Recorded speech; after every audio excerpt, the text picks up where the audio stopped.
Kalau Begitu udah live tuh dipencet langsung pura-pura, gitu. begitu dipencet semuanya pura-pura geli. Oke, Oh, sudah ya udah live. loh, udah online loh.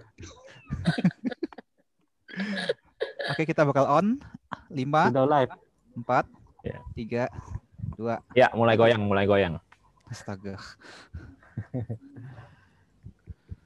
Udah, Bet. Dah, yuk silakan. Oke, Goyang. selamat sore semuanya. Kita ketemu lagi sama Network Number One. Ya, sore ini kita lanjutan yang kemarin juga, kita masih ngomongin tentang setting goal ya. Dan hari ini Albert Lutano akan berbagi tentang action plan. Ya, dari gimana sebenarnya dari goal setting tadi kita bisa membuat action yang real dan kita bisa ngukur hasilnya dan kita bisa kontrol. Ya. Oke, sekarang karena udah sore waktunya, yuk kita langsung mulai aja. Waktu dan tempat saya persilakan buat Albert ya.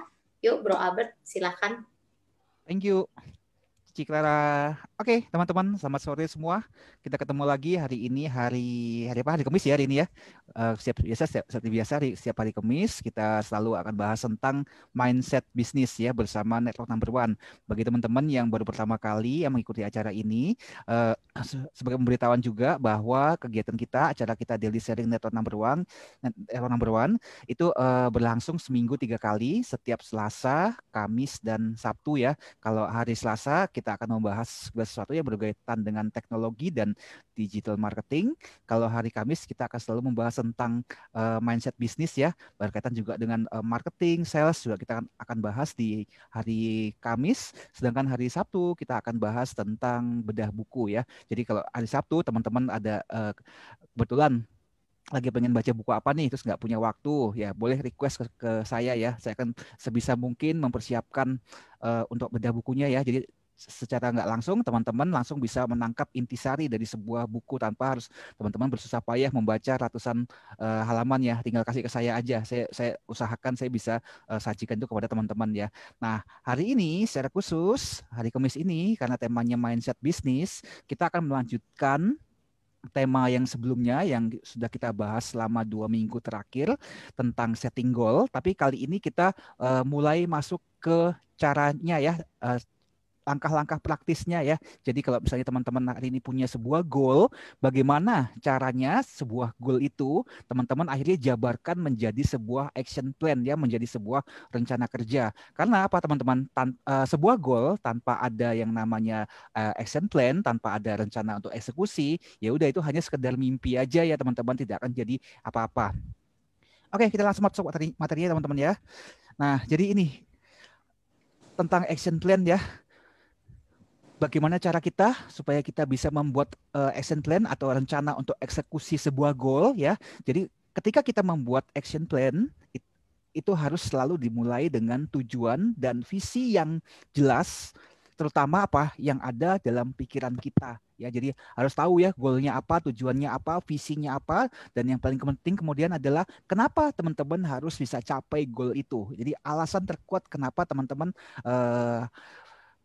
akan berkomitmen untuk mengeksekusi goal yang teman-teman sudah tetapkan ya. Jadi ini penting sekali kenapa kalau teman-teman nggak punya sebuah kejelasan, nggak punya sebuah sesuatu yang alasan kenapa teman-teman harus mulai ya, nanti ketika pada saat teman-teman melakukan eksekusi yang jadi apa, bisa jadi teman-teman akhirnya menyerah di tengah jalan ya ketika teman-teman menghadapi sebuah hambatan ya, sebuah masalah ya teman-teman ya. Karena kita tahu bahwa dalam perjalanan itu kadang tidak selalu seperti yang kita harapkan ya, nggak selalu mulus ya teman-teman. Jadi itu sebabnya teman-teman sudah harus punya sesuatu yang jelas dalam pikiran teman-teman dan kemudian alasan yang kuat kenapa teman-teman harus mencapai goal yang teman-teman miliki.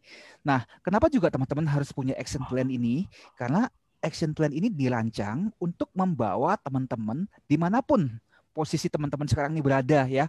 Jadi untuk langsung menuju ke sebuah pencapaian tujuan yang teman-teman inginkan ya.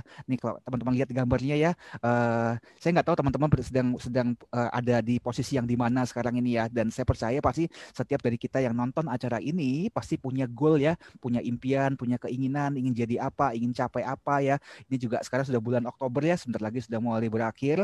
Apa yang teman-teman mau kejar nih sebelum tahun 2020 ini berakhir? Pasti teman-teman punya dong keinginan, punya rencana ya. Atau mungkin teman-teman saya bilang 2020 ya sudahlah, 2020 ini mungkin nggak sesuai yang diharapkan, tapi saya yakin dan percaya pasti teman-teman sudah punya suatu goal yang baru yang teman-teman akan mungkin segera mulai ya, bahkan mungkin tidak perlu menunggu sampai Januari 2021 ya, mungkin teman-teman sudah mulai mempersiapkannya dari sekarang.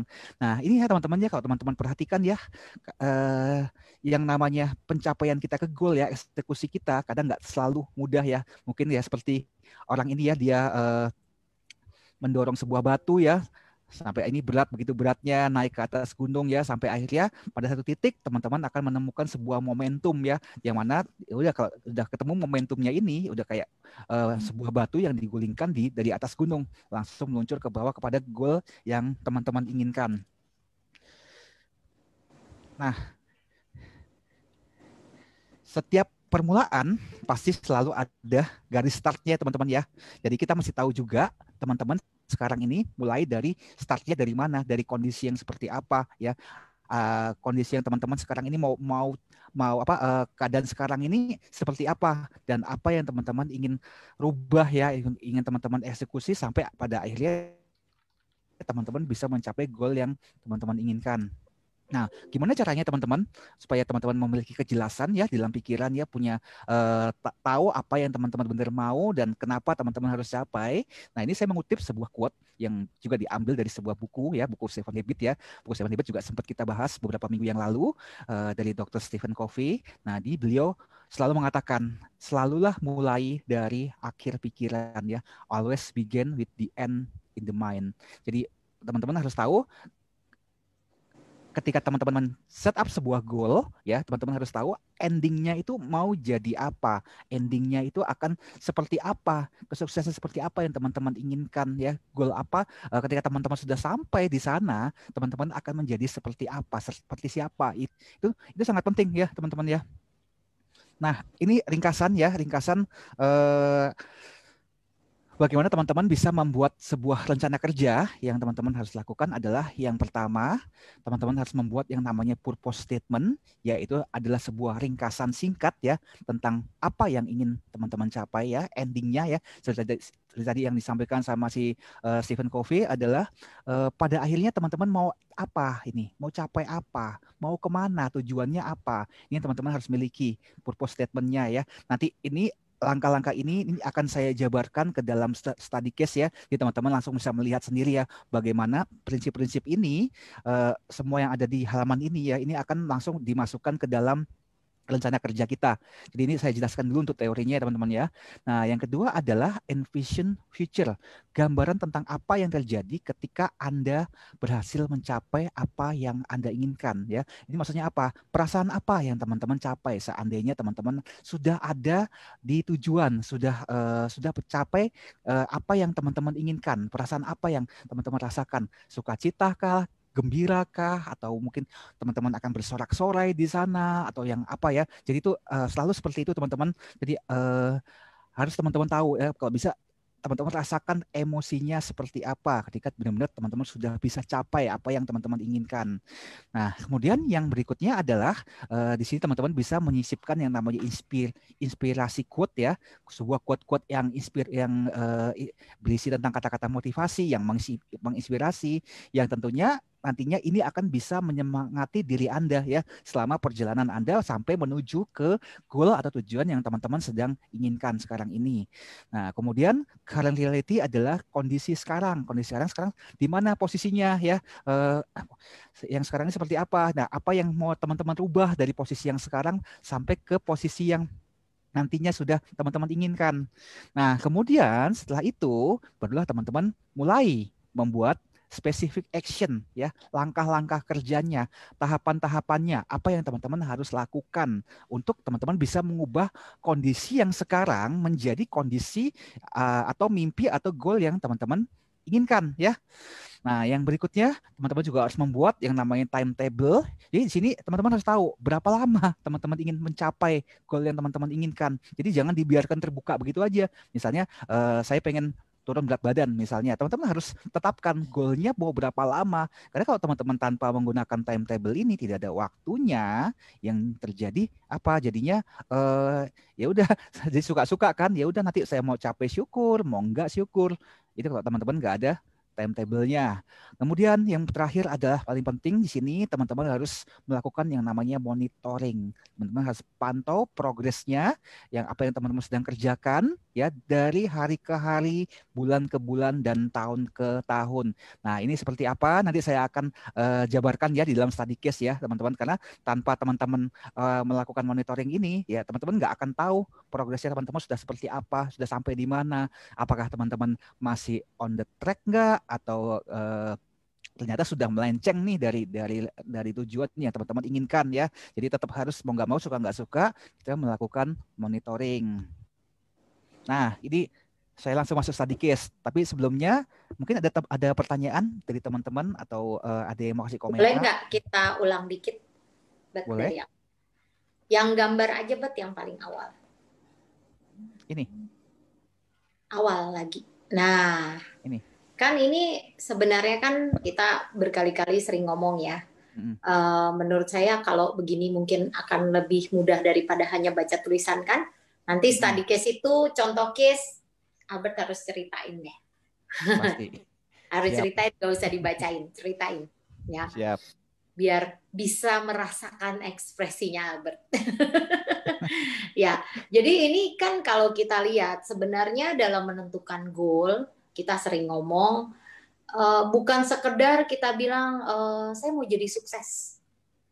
Saya mau punya mobil baru, misalnya. Ya kan? Sukses itu takarannya, standarnya apa? Apakah sukses itu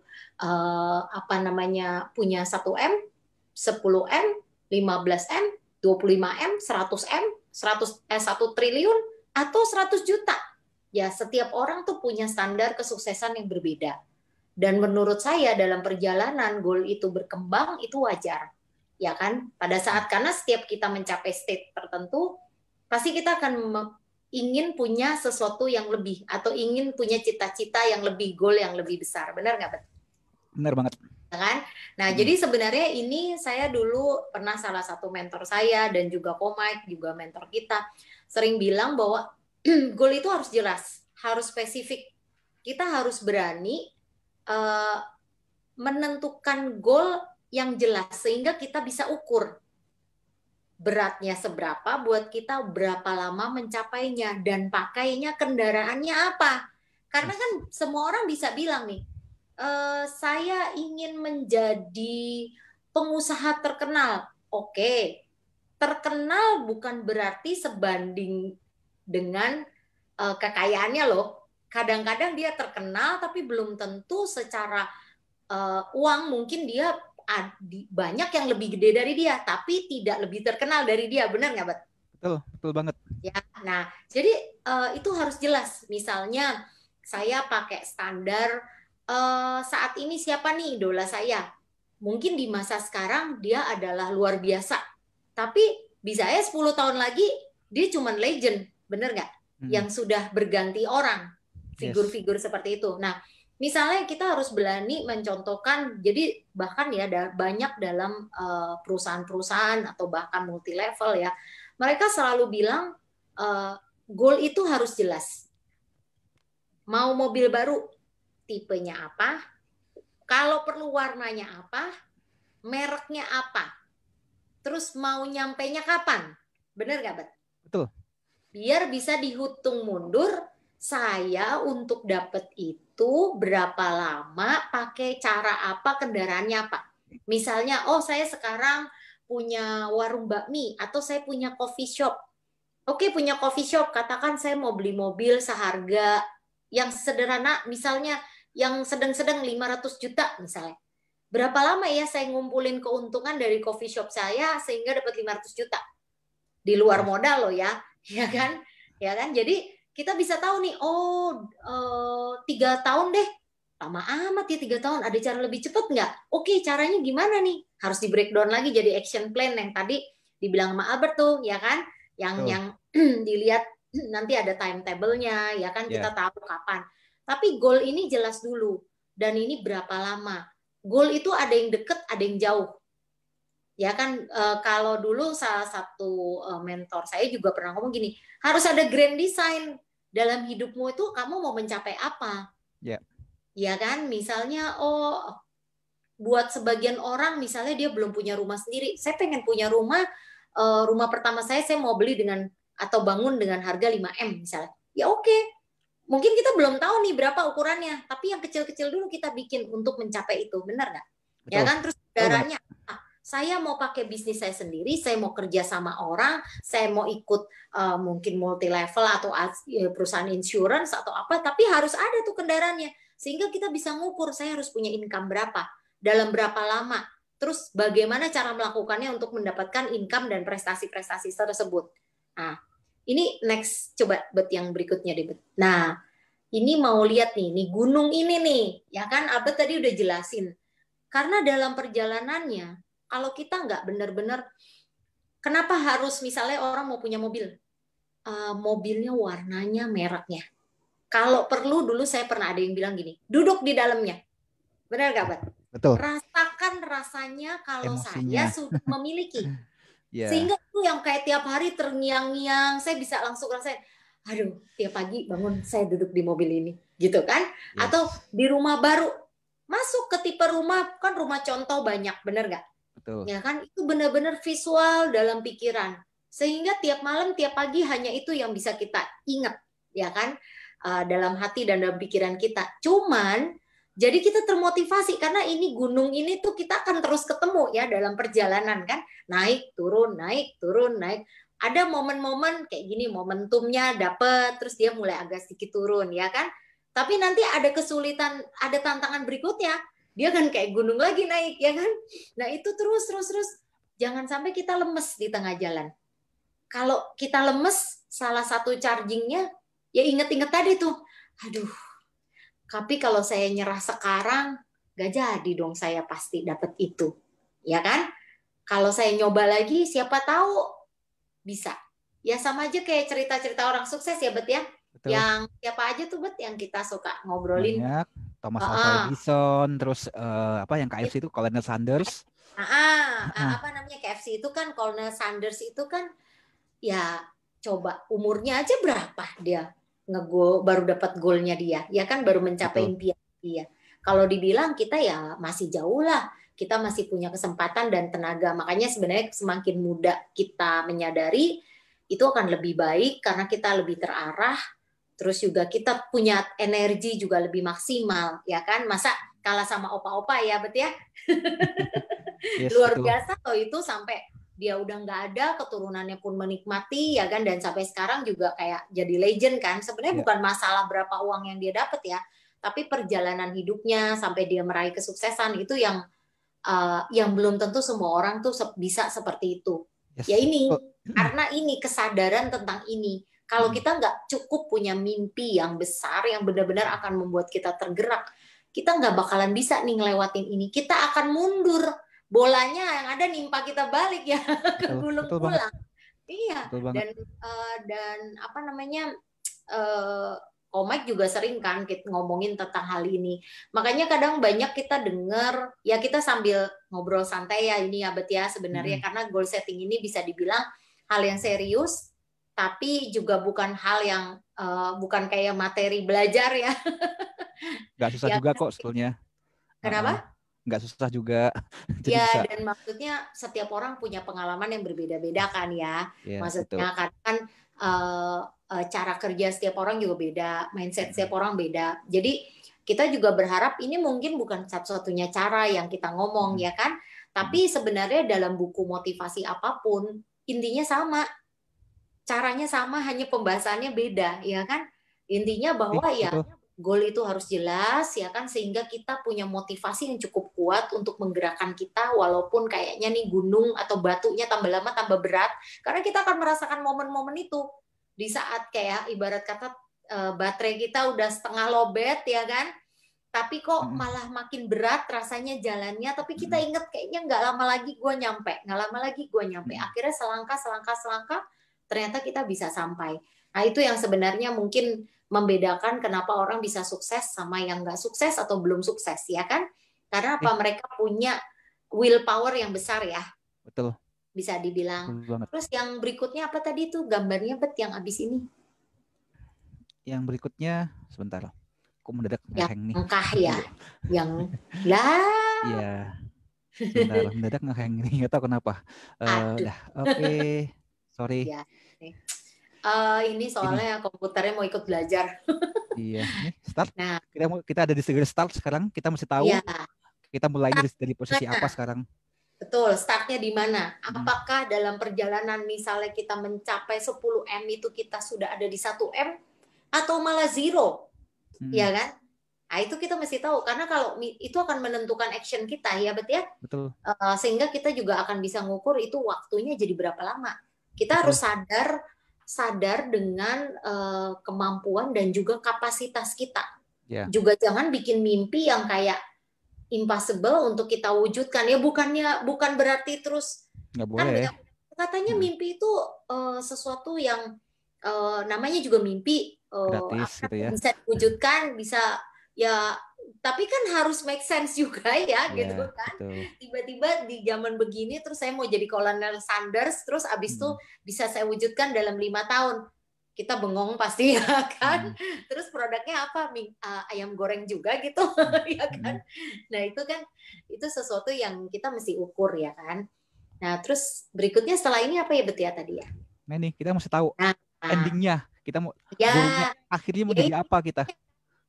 Ujungnya ya Bet ya, berarti kan ujungnya mau mana? Betul, supaya bisa ngukur tadi kan, bisa ngukur beratnya, bisa ngukur kapasitas diri, bisa ngukur waktunya, berapa lama saya harus capai. Karena setiap segala goal pasti punya time, punya waktu expired, iya nggak?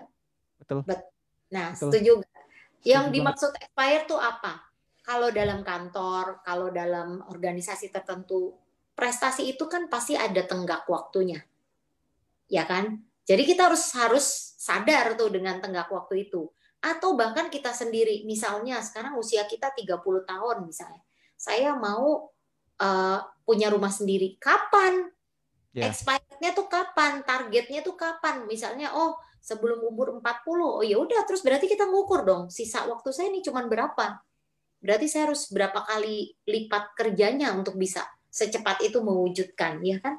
Nah, ini makanya kenapa 7 Habits sama 8 Habits itu juga salah satu buku favorit lah buat saya sih. Karena itu ternyata isinya sederhana tapi maknanya dalam ya Bet ya. Dan itu kepake ke semua aspek kehidupan kita gitu loh. Terus abis itu apa tadi yang langkah-langkah? Ya ini angkanya, ini frameworknya ini bisa kita gunakan dalam apapun goal yang kita mau. Jadi ini adalah langkah-langkahnya, statementnya apa? Bukan statementnya apa? Ya step by stepnya apa yang harus ada di sini. Jadi ketika kita nanti mau menyusun langkah kerja kita, eksekusi kita, pedomannya tuh ini. Ya, purpose statement ini bisa dibilang juga kayak tentang apa yang mau kita capai kan. Misalnya saya mau sampai akhir tahun saya mau capai 30 juta. Saya mau dapat 30 juta sampai akhir tahun, misalnya contoh gitu. Goal spesifik ya, berarti ya, goal spesifik. Jadi bukan hanya soal uang aja, apapun ya. Saya mau punya saya mau ketemu jodoh sampai akhir tahun, ya apapun goalnya nggak. Perusahaannya malam semesta. Jadi iya itu goalnya ya, apapun ya. Jadi nggak hanya kita di sini ketika kita bicara soal goal ini nggak hanya sekedar kita bicara materi ya tentang uang, tentang karir, tapi apapun ya. Mungkin kita ingin goal kita bertumbuh secara intelektual kita menjadi seorang yang lebih punya pengetahuan yang lebih, atau mungkin Misalnya, oh saya setahun lagi saya punya satu sertifikat baru, misalnya ya. atau Nah, itu mungkin kan salah satunya. saya bilang saya ini gaptek, tapi saya pengen bisa menguasai yang namanya Facebook Ads atau digital Nah, marketing, ya belum berarti tahun depan saya menguasai Facebook Ads ya kan. ya itu kan salah satu goal aja, nggak Sertifikat rumah ya. Kenapa kok? sertifikat rumah katanya. Sertifikat rumah. Iya itu lebih bagus. Sertifikat nikah. Yang sah ya Pak Handoyo. Jadi Minimal macam-macam ya sertifikat- goalnya. Sertifikat logam mulia. Kokoh aja kalau gini keluar dia. Orangnya sih nggak ada, jadi suaranya doang. itu yang dimaksud dengan purpose statement. Saya mau jadi apa? Jadi saya mau apa ya kan? Mau apa akhir tahun, mau apa, atau mungkin 6 bulan lagi mau Ya, apa? Tahun depan mau udah apa? ada target yang real ya, ya, Hmm. yang bisa kita ukur berapa lama kan, Bet? Ya kan? Terus abis Betul. itu yang kedua nih tentang Gambarannya, jadi kayak yang Cici Clara bilang tadi itu kan, mau sebuah mobil mewah kan, berarti sesuatu yang bisa kita visualkan dong. seperti Ya. apa? Ya bukan hanya visualnya, tapi rasanya seperti apa nih naik betul. mobil mewah, joknya gimana, dashboardnya gimana, habis itu Kalau perlu Baunya gimana? iya. ya karena kalau kayak rumah baru dicat, mobil baru dibeli itu kan punya bau-bau khas ya. Itu kalau buat saya tipe orang yang untuk penciuman tuh ini pasti, aduh ini kayak bau ini. Itu mengingatkan, selalu membawa memori gitu loh. Jadi kan ada orang yang tipenya gitu. Ada yang mungkin dengan visual, ada yang dengan rasa ya kan. Jadi dia harus duduk di situ. Terus dia kalau perlu test drive ya kan, jadi tahu oh gila ternyata segini tuh enaknya mobil yang gue pengen. Rajin-rajin lah test drive. Apa? Ya. Rajin test drive. Rajin test drive ya. Dong. Asal jangan bau mantan ya. Nah, itu dia. Kenapa? Itu sehubungan dengan sertifikat nikah. Kalau mantan mah jangan diinin. Tapi kalau mantan jangan ditolak, diajak reunian aja gitu. Oh, mantan lagi. Aduh. Ini kalau inspiring quote sih menurut saya sih ini ya. Relatif ya, kita biasanya dapat dari orang-orang atau buku-buku yang bagus-bagus ya. Jadi kayak yang merasa kayak pas baca itu, aduh gue termotivasi banget, ini gue banget nih, ini perjalanan gue banget gitu kan, suka ya kita. Jadi relate. Nah ini quote ini sebetulnya bisa dikatakan ya, berapa orang mungkin bilang ini nggak penting, ngapain harus pakai quote gini. Tapi sometimes ini penting juga. Ini adalah sesuatu yang memberikan kita semangat gitu loh. Ketika kita nanti suatu hari dalam perjalanan kita mencapai goal kita mengalami sebuah hambatan. Oh iya, ini tempo hari ada yang bilang gini nih, kuat bro. Dan inilah yang alasan adalah salah satu yang membuat kenapa saya nggak nyerah. Saya tetap akan ya udah walaupun ini susah, walaupun ini berat, saya tetap bisa jalanin. Ya ini ya salah satu semacam penyemangat. Iya, bisa juga gini, kata-kata itu kita cari yang bagus, kita print, taruh di dinding. Betul. Begitu kita bangun, langsung lihat kata-kata itu udah men-trigger motivasi kita. Sebenarnya ada yang bisa melakukan dengan cara itu, karena setiap orang kan punya gayanya masing-masing ya. Nah, ini penting banget nih yang current reality. Kadang-kadang kita lupa ngaca gitu, kita ada di mana ya kan, masih sibuk rebahan tapi mimpinya gede banget, terus kagak action mau kapan nyampe-nya, berdiri aja belum ya kan. Yes, betul. Ya, jadi ini karena ini akan menentukan berapa harga yang perlu kita bayar. Tenaga, waktu, ibaratnya air mata yang kita harus bayar untuk mendapatkan mimpi kita. Pasti ada dalam perjalanan. Makanya itu bisa dibilang struggling ya. Nah, tuh specific action ya ini. Mulai dijabarkan step-stepnya apa, langkahnya apa. Betul. Jadi dengan kondisi saya ada di state mana nih saya nih. Berarti kan saya harus breakdown tuh. Kalau misalnya dalam 5 tahun lagi saya mencapai goal besar saya. Setiap tahunnya mau apa? Ya kan? Setiap tahunnya mau apa? Terus setiap setengah tahunnya apa? Setiap bulannya apa? Semakin spesifik semakin baik. Sehingga kita ngeceknya gampang. Kayak misalnya review nih 1 minggu. Saya udah sampai udah lebih maju belum dari minggu lalu? Seberapa kemajuan saya? Nah, itu. Terus hal-hal yang di breakdown tuh tadi kayak si Anu nih lihat di gambar ini kan, si Anu ini Ya, si A anggap sebut saja namanya Anu ya. Jadi Si dia step by step ya, dia mulai pelan-pelan dia mendaki gunung ya, pelan-pelan pelan-pelan. Dia nih bola saljunya ya, mulai dari kecil ya, pelan-pelan pelan-pelan ya, sampai bola saljunya mulai pelan-pelan membesar ya, membesar membesar sampai ketika dia berada di puncak gunung, saatnya inilah dia ketika dia menemukan momentumnya. Jadi ini step by stepnya di sini nih kan, nggak mungkin kan dari titik A ini tiba-tiba ya langsung di puncak ini kan, nggak mungkin kan, pasti dia harus laluin ini kan, digulung Ya. dulu saljunya, gulung Dan lagi itu kan kan. ada timelinenya ya, mungkin per Betul, minggu, per bulan, betul, per tahun ya kan. Dan kita bisa lihat ya, sebenarnya makin ke atas bukannya makin gampang, pasti bola itu akan makin besar, tanggung jawab kita makin gede karena betul. makin orang dikatakan sukses, pasti tanggung jawabnya pun akan menjadi lebih besar. Yes, Ya kan, daripada kita cuma mikirin diri kita sendiri ya kan. betul, Pada saat kita sukses misalnya menjadi pengusaha, berarti kan ada perusahaan yang dipimpin, ya betul, kan? Ada sekian orang yang ada di bawah kepemimpinannya beliau, ya kan? Terus betul, kalau misalnya saya mau mencapai uang tertentu, ya udah boleh. Lewatnya apa kendaraannya? Oh, saya dagang misalnya, buka toko. Ya buka toko kan juga nggak bisa kita kerja sendiri semuanya. Kita betul, melayani, kita terima uang, kita ngambil barang, kita packing barang, terus kita ngangkat barang. Nggak mungkin kan? betul. Itu pasti akan ada orang-orang yang bekerja atau membantu kita dalam proses, sehingga kita bisa mencapai hal tersebut lebih cepat, lebih praktis, lebih efisien ya kan. Nah, terus timetable tuh, itu dia yang tadi dibilang ya, per minggu, per bulan, per tahun, monitoring ya, itu review Hari setiap malahan kalau bisa. bulan, iya setiap hari lebih bagus. Dan menurut saya paling simpel sebenarnya kita bisa mulai dengan cara sederhana ya, count your blessing gitu loh tiap hari. Setiap malam kita bisa duduk, kita tulis.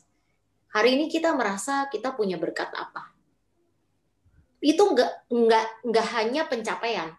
Dari situ pun timbul yang namanya rasa syukur. Rasa syukur ini sebenarnya akan menjadi bahan bakar juga, karena itu yang menimbulkan rasa abundance tadi ya. Feel abundance, kita tetap semangat, kita positif. Karena pada saat kita mau negatif, kita ingat, ternyata pas saya tulis satu-satu, berkat saya lebih banyak daripada hal yang negatif. Dan itu akan memotivate kita, oke, kalau gitu apa keberhasilan saya hari ini?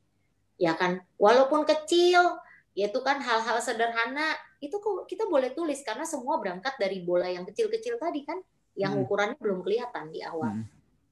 Terus berikutnya, nah ini berikutnya kita langsung masuk nih ya, kita langsung masuk study case-nya. Ya. Teman-teman pasti sudah melihat ya gambaran besarnya yang kita berdua ceritakan ini seperti apa. Nah, sekarang bagaimana membawa ya frame ini kan yang teman-teman lihat di halaman ini kan, ini adalah framework-nya kan, prosesnya, cara kerjanya. Bagaimana teman-teman akhirnya membawa ini ke dunia nyata ya. Nah, ini kita lihat ya. Kita lihat ada kurang lebih ada 4 study case yang saya bawakan hari ini. Study case yang pertama adalah ceritanya bagaimana kalau goal kita adalah kita ini pengen turun berat badan ya, dengan menggunakan framework yang sama ya yang tadi itu ya. Nih teman-teman perhatikan ya, di sini purpose statement-nya ya, ini kebetulan ini dibuat dalam bahasa Inggris ya. Di sini purpose statement-nya adalah apa? Goal-nya, tujuannya dia, kenapa dia mau turun berat badan? Dia bilang, I want to look good when I'm naked. Ini versinya dia ya teman-teman ya.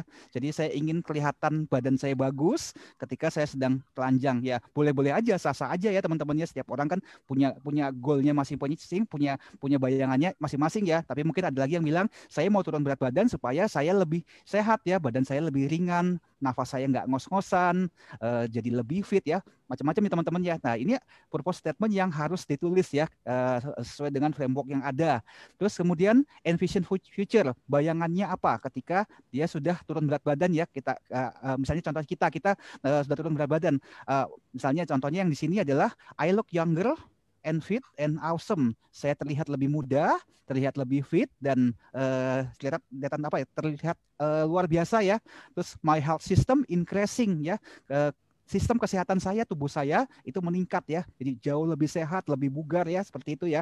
Nah, kemudian adalah yang berikutnya inspirasi quote-nya ya, inspiring quote-nya ya, apa yang kita membuat kita akan terinspirasi ketika kita nanti suatu hari mengalami suatu kondisi yang kok gue stuck ya, kok gue pergi males ya, kok lagi lemes ya, lagi nggak ternyata berat juga ya goal saya ya. Ada sebuah quote, sebuah kata-kata yang akan mengingatkan teman-teman, hey, take care of your body dong ya, perhatikan badanmu dong ya, jaga baik-baik badanmu ya, because it is the only place you have to live. Karena ini satu-satunya tempat ya, satu-satunya apa namanya ya, satu tempat di mana kita hidup ya. Kalau misalnya body kita nggak sehat ya, gimana kita bisa hidup dengan baik ya.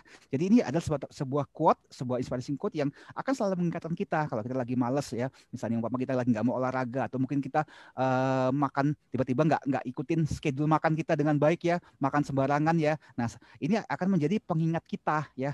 Terus berikutnya apa? Yang berikutnya kita mulai menyadari, kita melihat ke diri kita. Sekarang ini kondisi saya itu gimana gitu kan, dengan kondisi berat badan saya yang berlebihan sekarang ini. Saya kelihatan gendut lah, terus sekarang kelihatan jelek lah, terus gampang capek lah, nafasnya ngos-ngosan lah, apa dan segala macamnya ya. Jadi ini semua teman-teman bisa tiru, bisa masukin ke dalam framework ini ya teman-teman ya, ketika teman-teman mau membuat sebuah goal ya, goalnya apa, bebas apa aja. Ini kebetulan contohnya yang di sini adalah turun berat badan. Nah, kemudian ya setelah teman-teman buat ini, yang berikutnya adalah specific action-nya. Apa yang teman-teman harus lakukan ya. Jadi banyak cara sebetulnya, banyak cara. Kalau misalnya dalam dunia bisnis atau dalam dunia pekerjaan ya, misalnya tadi contohkan Cici Clara adalah bagaimana kita bisa dapat income sekian puluh juta misalnya. Kendaraan apa yang harus dipilih ya. Nanti ada di study case yang berikutnya. Tapi kita sekarang fokuskan yang ini teman-teman ya, turut berat badan ya. Misalnya dalam case yang ini adalah spesifik action-nya adalah atur pola makan. Kemudian apa? Lakukan yang namanya intermittent fasting, atau mungkin ikut diet keto, atau kemudian workout ya, nge-gym ya, dan segala macamnya. Nah, kemudian yang berikutnya adalah timetable-nya. Goalnya itu mau berapa lama ya, mau berapa lama dicapainya itu harus tahu ya. Kalau misalnya teman-teman nggak tetapkan seperti ini, nggak ada waktunya ya, akhirnya goal itu akan menjadi sesuatu yang nggak jelas teman-teman ya. Jadi suka-suka lah ya, suka-suka aku dong mau capai goalku kapan. Jadi nggak teman-teman nggak akan punya motivasi, nggak akan terpacu untuk teman-teman mengejar goal yang teman-teman inginkan ya. Misalnya di sini timetable-nya adalah turun 20 kg dalam waktu 90 hari ya, itu timetable-nya. Nah, kemudian monitoringnya adalah apa yang harus dimakan setiap hari ya. Kemudian aktivitas sehari-hari seperti apa ya, berapa progres yang dicapai ya dari hari per hari ya, dari hari ke hari seperti apa. Nah, ini penting sekali ya teman-teman ya. Nah, saya sendiri punya sebuah buku. Ya, ini sebuah buku yang saya rancang sendiri teman-teman ya. Mudah-mudahan ya, insya Allah, insya Kristus ya, suatu hari ini akan saya bagikan ke teman-teman ya, untuk membantu teman-teman untuk mencapai goalnya ya. Nanti satu hari saya akan launching untuk teman-teman Network Number One. Jadi ini ya contohnya saya ya, ini salah satu goal saya di dalam kegiatan saya untuk health and fitness ya. Karena saya membagi goal kehidupan saya itu menjadi 12 area kehidupan. Salah satunya adalah bicara tentang kesehatan dan fitness ya. Nah, ini di sini saya menulis apa yang saya inginkan, goal saya di dalam buku ini ya teman-teman ya. Jadi contohnya tadi ya, saya masukkan ke framework yang tadi itu ke dalam buku ini, saya nulisnya I want to look good when I'm naked. Nah, ini di sini saya tampilkan ya. Ini bukan saya teman-teman ya, saya berharap bisa seperti ini. Alhamdulillah kok bisa kayak gini, body saya bagus banget ya teman-teman ya. Nah di sini saya membuat sebuah statement ya, I look younger and fit and awesome. My health system increasing and I'm reverse aging ya. Jadi ideal badinya yang diinginkan berapa? Kebetulan tinggi saya ada 175 ya. Nah berat badan yang saya inginkan untuk bisa seperti yang ada di gambar ini adalah 75 kilo. Dan fatnya harus ada di bawah 15%, baru saya akan bisa sampai seperti ini ya teman-teman ya. Nah kemudian di dalam buku ini saya juga menampilkan pengalaman saya yang sebelumnya.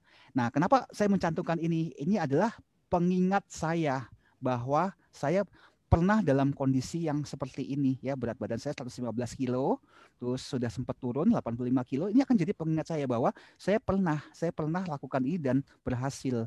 Dan ketika saya membuat goal yang baru sekarang ini ya, saya akan jadinya jadi paham bahwa dulu saya pernah lakukan ini. Nah pasti Ya, kalau misalnya saya buat goal yang baru, masa sih nggak capai? Saya pernah turun kok 30 kilo dari sini ya. Pasti otomatis untuk capai ini bukan satu yang sulit lagi ya dong. Tinggal beberapa langkah lagi ya teman-teman ya. Nah, jadi semua framework ini teman-teman mulai catat, mulai tulis di terserah teman-teman mau bikin apa, mau di diarinya teman-teman atau terbiasa teman-teman bikin journaling ya. Apapun itu teman-teman tuliskan di dalam sebuah buku kalau bisa. Kalau bisa teman-teman tulis pakai tangan ya.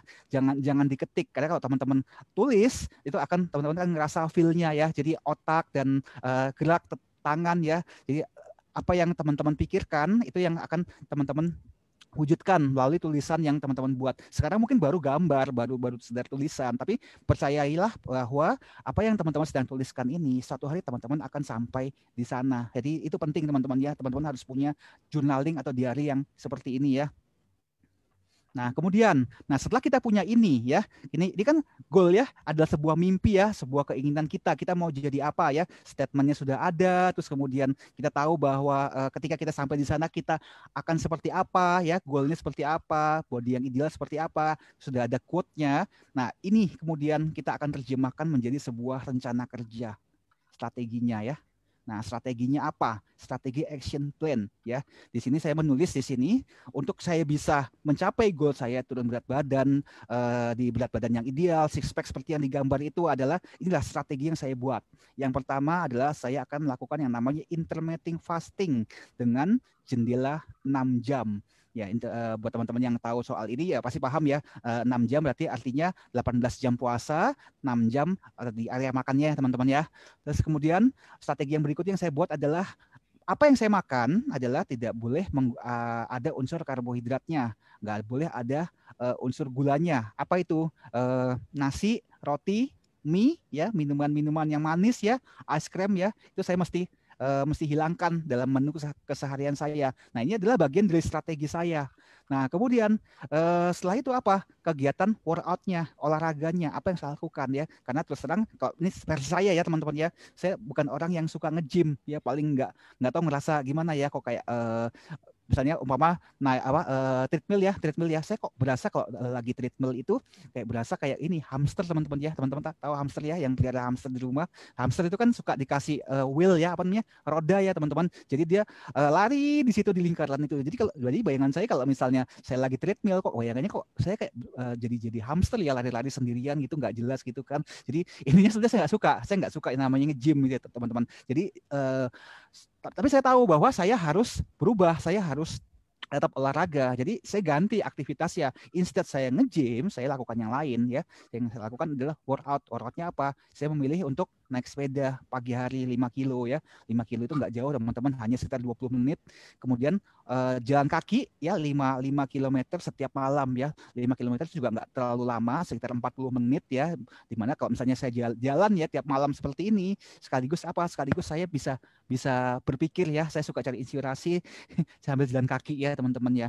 Nah, itu strategi saya teman-teman, strategi saya ya. Terus targetnya apa? Targetnya saya ingin supaya berat badan saya turun minimal 200 sampai 300 gram per hari.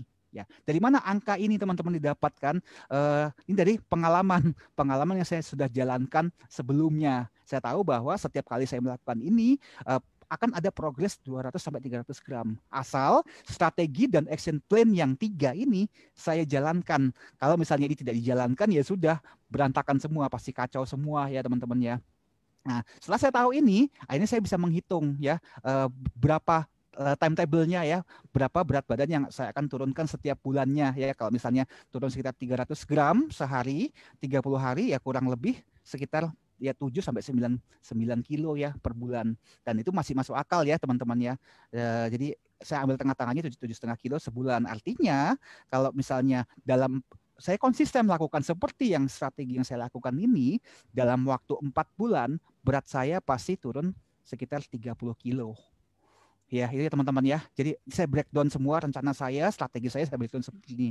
Dan teman-teman, buat teman-teman yang lihat ini ya teman-teman ya, ini disclaimer ya teman-teman ya. Ini berlaku bagi saya ya, belum tentu berlaku bagi teman-teman. Ya kalau teman-teman ingin melakukan diet yang seperti ini, please teman-teman cek ke dokter dulu, cek ke ahli gizi ya teman-teman, karena setiap orang kan kondisinya beda-beda ya, nggak sama ya. Apa namanya, kebutuhan nutrisi teman-teman, metabolisme pasti kan beda-beda. Tapi cara yang ini buat saya adalah ini yang bekerja buat saya. Jadi ini disclaimer ya, ini nggak untuk semua orang ya, tiap orang pasti beda-beda ya. Nah ini contohnya teman-teman bagaimana saya membreakdown goal saya sampai saya akhirnya bisa mencapai apa yang saya inginkan.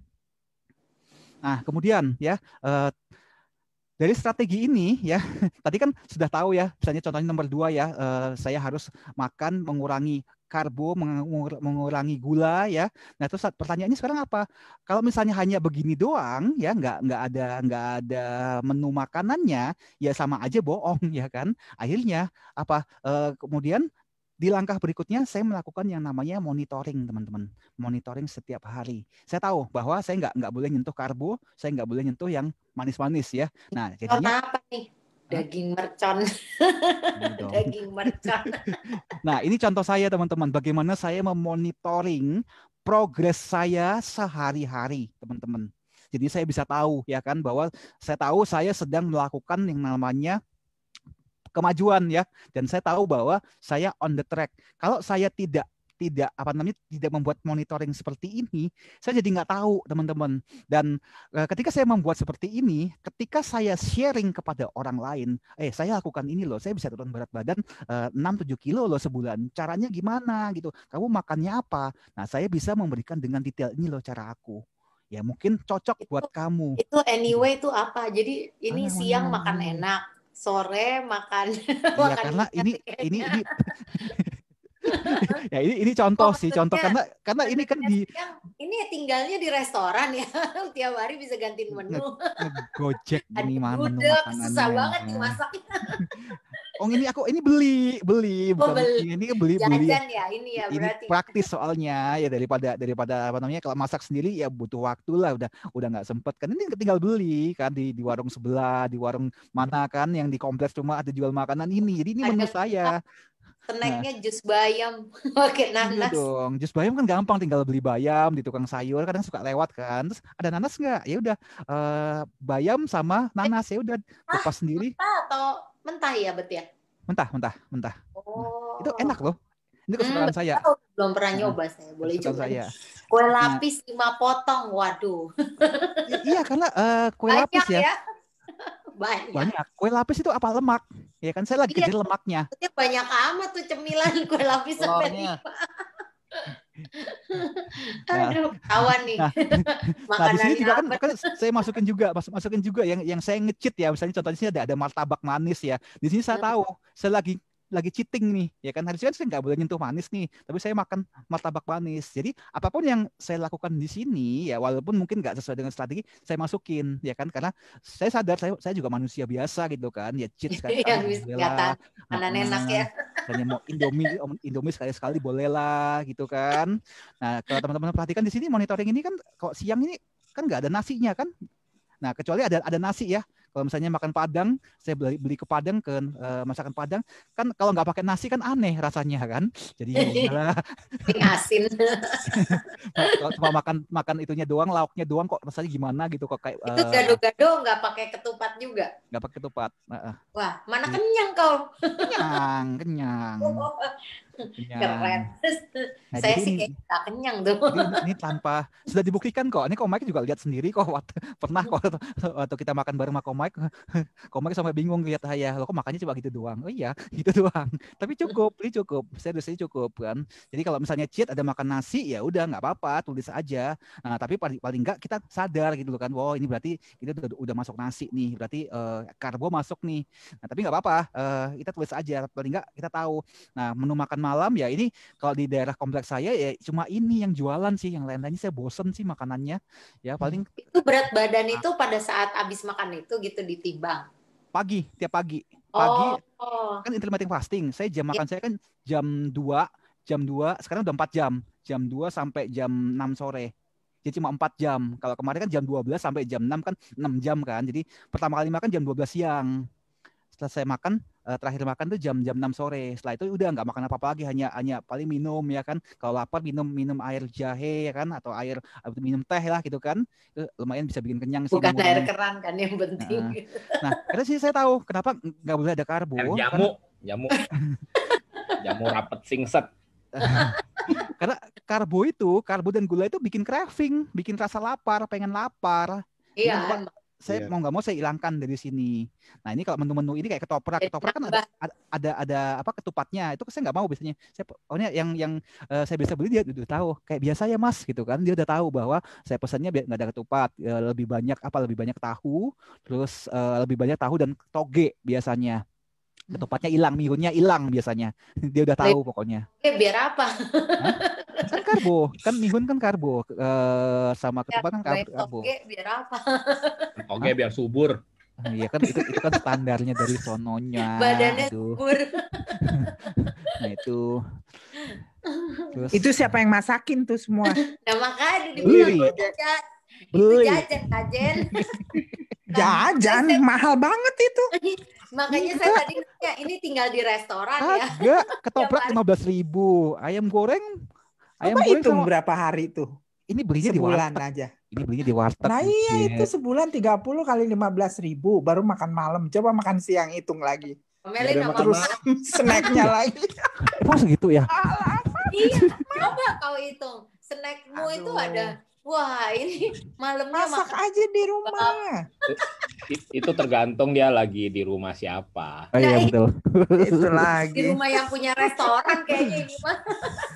Enggak, ini beli ini. Iya. Mahal itu dietnya itu. Enggak, masa Apalagi sih? beli di luar. Oh, iya. Coba hitung. Coba hitung Baiklah. sekarang. Baiklah. Makanya aku bilang mewah ini. Ya tapi kan intinya Mewah gini, ini. intinya gini, Mewah. ini kan tiap orang beda, saya beda kan. Sebetulnya ini Apalagi pakai naik sepeda. Sepedanya aja 80 juta. aduh, amin. Sepeda biasa di Permak, cuma berapa duit kok. Malamnya nggak aduh. pakai salmon. Malamnya nggak. Nah, itu lagi. Oh, salmonnya Mendingan- salmonnya pakai saset kok. Salmon Mendingan yang Iya, pakai saset aja semuanya. Salmon sashimi. Makan Salmon- apa aja, yang penting makan saset itu. Iya, salmonnya saset itu Turun. udah satu saset sekarang. Berat tapi badan pasti turun. Jadi, Makan boleh apa aja. minumnya salmon ya. Yang penting. Iklan Coca-Cola. Nah ini kan ya saya nggak tiap hari jalan, nggak tiap hari sepedaan ya, tapi ya kalau misalnya umpama sepeda hari itu ya jalan ya, kadang enggak ya, kadang malas juga kan, ya udah enggak gitu kan. Tapi dari sini kan jadi tahu kita mesti apa, monitoringnya apa gitu, jadi ngerti gitu kan. Terus dia turun 2 kilo ya, Bet, dari 115 ke 108 4 kilo. 7 dong. Ini 21 hari nih. 7 kilo. 7 kilo kurang lebih. Ya 6 sampai 7 6 lebih lah ya. Kan udah 115 tadi kalau di monitoring kayak gini ketahuan progresnya, walaupun turunnya cuma 200 gram ya, 2 on ya. Tiap hari 2 on, kadang-kadang suka diledekin udah turun berapa kilo, baru 1 on 2 on. Tapi 1 on 2 on itu ketika kita monitor hari demi hari, tiap hari ya kan, itu kelihatan loh, kelihatan ada progres itu. Jadi ini yang nanti mungkin ini ya akan kita sharing ya hari Sabtu ini, kita belajar tentang atomic habit ya. Jadi kebiasaan-kebiasaan kecil ya, progres yang kecil-kecil yang seakan-akan mungkin kalau kita ngeliat kita remehin nih loh kan. Turun berapa? Baru turun 200 gram, baru 2 on. Baru turun berapa? Baru 1 on gitu kan. Nah, kita mikirnya ini adalah sesuatu yang itu masih lama banget, gak mungkin lah bisa ini. Tapi ketika ini dikumpulkan ya kan, kita mulai lihat yang kecil-kecil ini progresnya ketika dikumpulin selama 21 hari ya seperti ini. Ya 6 kilo juga loh, 6-7 kilo juga loh di sini loh. Tapi berarti 21 hari makanan mewah begini, habis 21 hari nggak nafsu makan. enggak sih, aku udah jalanin berapa bulan ini. Dengan sendirinya turun. Kalau saya Udahlah sama- minum. Kenapa? Udahlah yang aman minum sasetan aja. Iya, salmon dalam bentuk saset ya. Langsung turun, nggak Emang usah ini pakai berapa dasar. kilo, jelas. Kata si Abed nih, saya sharing turun berat badan malah diusilin. Iya, malah dibully ya. Dibully. Ya, Ya, kita kan hari ini makanya sore-sore ini kita santai ya, Bet ya. Iya, Maksudnya kita betul. ngobrol Ya, santai, santai semua nanya. aja. Tapi dari sini teman-teman jadi lihat kan, ini progres saya. Well, ini kelihatan. Tanpa Karena obat konsisten loh. ya. Tanpa obat, tanpa apa, benar-benar hanya ya makannya begini. Mungkin kalian bilang ini makanannya mewah ya, tapi saya nggak, kok mewah ya? Emang iya ya kok Sombong mewah? ya, sombong ya, bener-bener loh. Itu gudeg, babi merah, ya ayam bakar, babi samcan, bandeng, presto, buset. Iya. Itu Tiap mahal hari sih saya banget kayak gitu itu. nggak bisa turun berat badan, yang ada nambah. Betul. Terus tambah nasi saya jadinya. Enggak juga, aku nggak Itulah. pakai nasi loh. Serius nggak pakai nasi.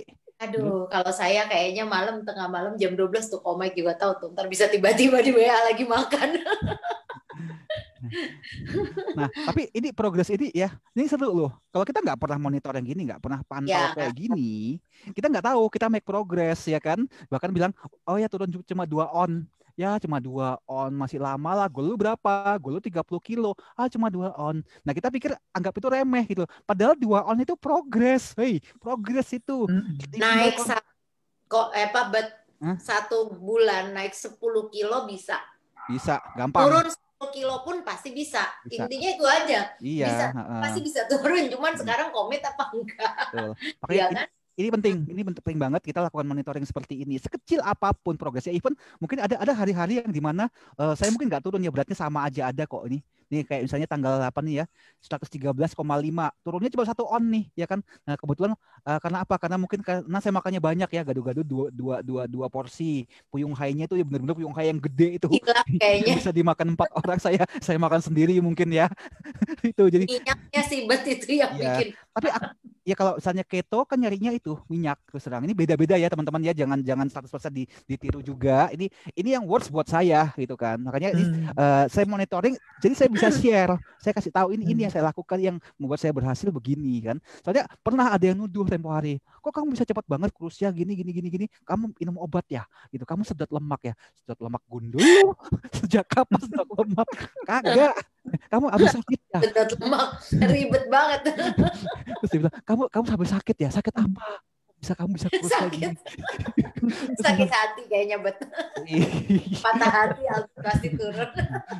Nah itu kan makanya kan jadinya dengan ada gini, enggak, ini makanku begini, caranya gini. Ya saya lakukan ini, saya puasa 18 jam, 6 jamnya makan. Nah sama 6 jam makan apa ini? Terus olahraga kamu apa? Kamu nge-gym ya tiap hari ya?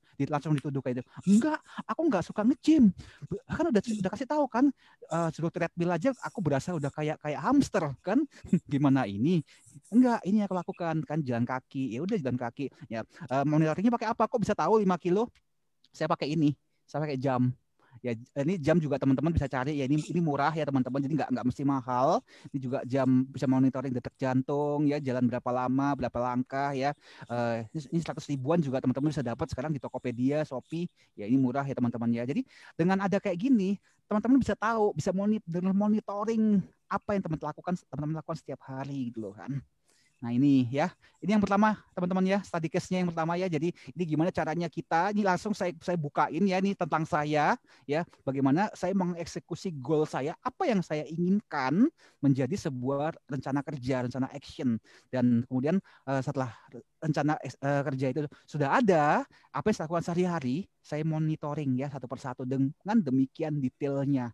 Jadi saya bisa tahu progres saya apa gitu. Itu teman-teman, yang ini strategi yang pertama ya. Udah ada mau yang bully saya lagi? Silakan kalau ada yang mau bully. Nanti bisa referensi nomor telepon restorannya. Ini dan itu kok tahun 2018. Iya 2018. Iya bener. Sekarang kan 2020, berarti timbangan balik lagi ya ke 100 timbangan kilo. udah naik lagi nih. Agak naik dikit sih. Makanya Terus dia terang Hanus mau goal diet ya. Lagi sekarang ini saya mengulang lagi ingin tapi paling enggak separah dulu ya, Bet ya. Dulu tuh sampai segitu saya sampai kaget. Udah mana poninya pirang lagi kan. Makanya kan sekali ini kalau sudah mencapai set goals-nya itu tolong di semen supaya permanen. Oh iya. Di semen dibentuk seperti yang sebelah kiri itu, Bet. Ini ya, yang kayak gini ya. Coba itu dicetak, disemen. Ya, Nanti atasnya ngembang, bawahnya ngembang, tengahnya tetap kotak-kotak. baiklah. Sekarang berapa pack? Hah? Kenapa Pak Nadio? Sekarang berapa pack? Berapa sekarang balik, kilo? Kata sekarang hemat. balik lagi one pack sekarang. Balik Bulat. lagi ke 100, Pak. Itu Paket gimana? hemat. Sekarang Bat. sekarang udah Apalagi 91 lagi. poninya, Bat. Jangan balik ke situ, Bat, poninya. Sekarang 91 sih agak naik lagi sih, mau ini lagi, mau sekarang 91. Saya harus naik 6 kilo dari yang gambar yang ini. 91 sekarang. Ya, jadi ya. One pack gitu artinya. Iya, paket hemat dia. Lagi yang baju putih itu, aduh. Luar biasa itu. Mantap. Makmur banget itu pasti. Ini study case pertama ya teman-teman ya. Udah bullyingnya. Yes. Lanjut ya kita ya.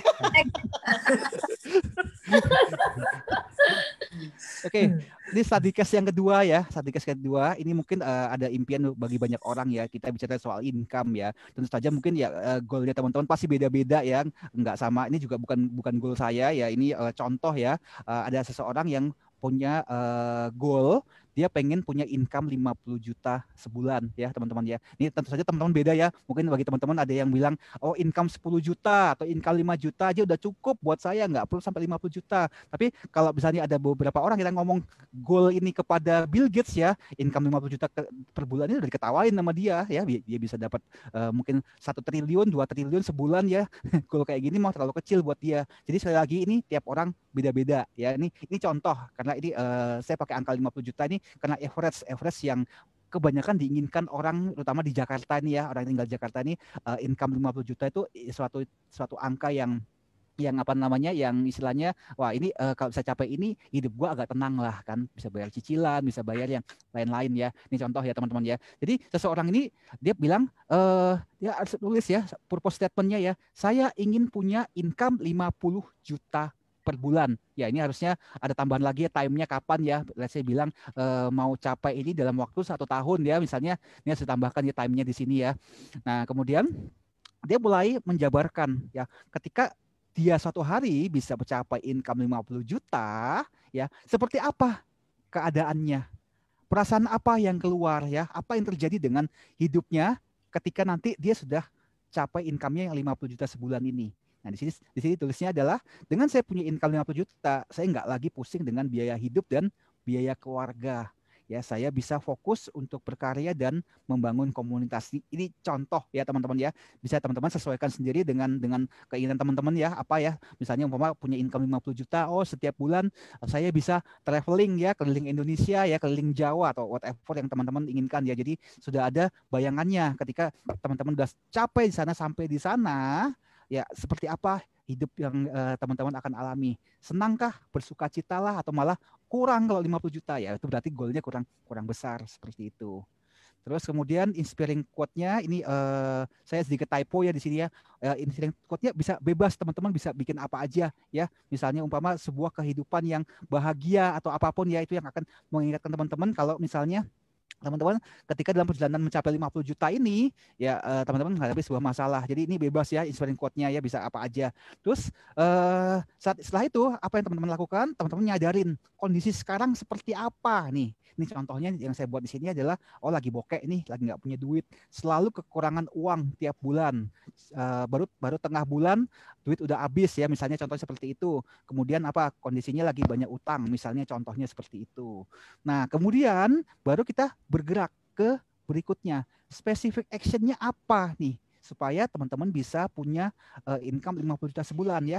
Terserah apakah mau jualan online, atau join MLM, join asuransi, atau mungkin teman-teman harus cari pekerjaan atau cari lowongan pekerjaan yang income-nya 50 juta sebulan ya. Teman-teman sudah harus pikirkan caranya itu apa, specific action-nya itu apa. Kalau misalnya dari satu kendaraan ya, satu pekerjaan, satu bisnis belum bisa capai seperti ini ya, otomatis teman-teman harus berpikir mungkin ada 2-3 bisnis yang kalau digabung nanti berarti income-nya bisa mencapai 50 juta sebulan ya, seperti itu. Kemudian timetable-nya adalah ya ini tiap orang beda-beda ya teman-teman ya. Kalau tadi contohnya saya bilang dalam 12 bulan ke depan ya punya income 50 juta per bulan stabil nih contohnya ya. Tiap orang beda-beda, bisa juga 3 bulan seperti ini ya. Kemudian apa? berikutnya monitoringnya ya, monitoring. Nah, monitoring ini teman-teman bisa pantau kalau misalnya teman-teman adalah seorang marketing atau sales ya, yang apapun ya, teman-teman mungkin mau jualan online, mau join MLM, asuransi atau pekerjaan marketing yang lain ya. Berarti yang bisa teman-teman lakukan apa untuk bisa dapat income 50 juta yang stabil ini? Ya mungkin teman-teman harus lakukan yang namanya aktivitas prospecting setiap hari. Ketemu berapa orang sehari ya, dalam sekian banyak ketemu orang itu bisa closing berapa nilainya, terus harus berapa supaya bisa 50 juta sebulan ya. Itu yang teman-teman harus buat di sini ya. Jadi dari mana, dari specific action itu kemudian masuk ke area monitoring ini. Terus misalnya teman-teman adalah seorang digital marketer ya misalnya ya, jualan online ya atau apapun ya, aktivitas campaign apa yang teman-teman harus lakukan setiap hari, kontennya setiap hari apa ya, kemudian progresnya dari hari ke hari seperti apa, itu yang teman-teman harus susun ya, harus monitoring semua, catat semua ya, kalau bisa di journaling tiap hari mau ngapain. Nah ini study case yang kedua ya teman-teman. Jadi teman-teman udah ada gambaran ya teman-teman ya. Jadi kalau bisa dibuat detail juga ya, dari hari ke hari ya, teman-teman lakuin apa, bikin apa ya. Misalnya hari ini udah ketemu 2 orang ya, dari 2 orang ini ternyata nggak mau beli semua, tulis saja di situ kan. Atau seminggu ketemu 10 orang, dari 10 orang ternyata closingnya 1 ya, dari 1 ini ternyata closingnya lumayan gede, bisa menghasilkan 20 juta ya misalnya, contoh ya kan. Jadi ya bebas itu kan, tapi teman-teman harus buat. Kalau nggak buat ya teman-teman nggak akan tahu progresnya teman-teman seperti apa gitu. Nah ini contohnya ya, strategi punya income 50 juta ya, ini ya tadi ya, berapa progres yang dicapai. Nah ini misalnya contohnya ya, teman-teman memutuskan punya income 50 juta stabil itu dengan apa? Dengan cara jualan online ya.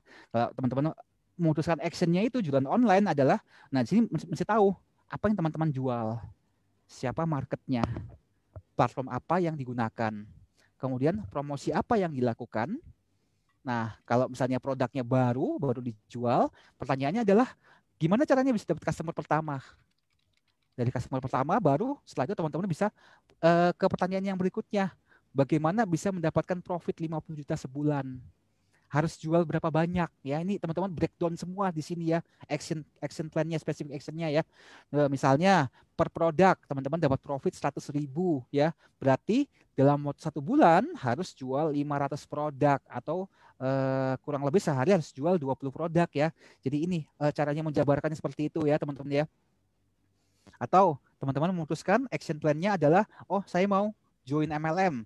Nah sebelum teman-teman join MLM, teman-teman harus cek dulu siapa perusahaannya, sistemnya seperti apa, produknya seperti apa, terus siapa upline ya. Upline karena penting banget, upline yang bisa membantu teman-teman ya. Kalau misalnya teman-teman sembarangan join sama orang ya, kalau misalnya upline-nya jelek ya teman-teman ya sia-sia aja join di situ, nggak akan bisa berkembang. Nah kemudian bagaimana cara selling dan rekrutnya ya. Kalau kita bicara bisnis multi level kan pasti kita tahu kiranya pasti kalau nggak selling ya rekrut, selling dan rekrut ya. Nah kemudian promosi apa yang teman-teman harus lakukan ya. Jadi itu di breakdown ya. Kalau misalnya ada sebuah cara untuk promosi tapi ternyata teman-teman tidak menguasai caranya, teman-teman harus cari cara untuk belajar cara promosi yang benar. Nah, kemudian teman-teman harus breakdown berapa orang yang teman-teman harus prospek setiap hari, ya kan? Bagaimana caranya bisa dapat customer atau member pertama. Nah, kalau sudah langkah pertama ini sudah tahu, sudah tercapai, berikutnya pertanyaannya adalah ya udah bagaimana bisa dapat 50 juta sebulan, atau mungkin nggak usah 50 juta, 5 juta pertama, kemudian 10 juta pertama, setelah itu 50 juta pertama ya. Jadi di sini teman-teman tahu ya target ya hariannya seperti apa, harus jual berapa per bulan ya, rekrut berapa banyak member per bulan. Nah misalnya ini contohnya kan, kita tahu kalau misalnya join MLM misalnya setiap rekrut 1 member kita dapat bonus 850.000. Artinya kalau kita mau dapat bonusnya 50 juta sebulan, harus kurang lebih rekrut sekitar 58 member per bulan, atau sehari sekitar 2 member. Nah itu adalah action plan-nya ya teman-teman ya.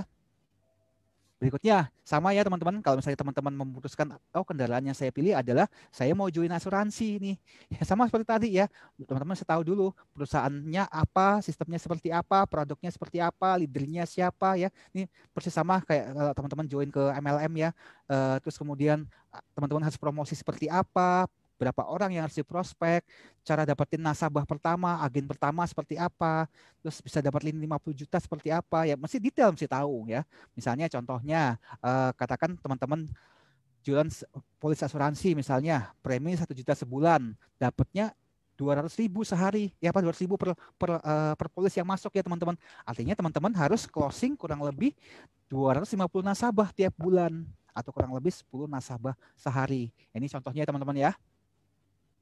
Jadi di monitoring ya, monitoring aktivitasnya, prospectingnya berapa, aktivitas kalau misalnya teman-teman menggunakan digital, campaign dan kontennya setiap hari seperti apa, terus berapa progres yang dicapai ya.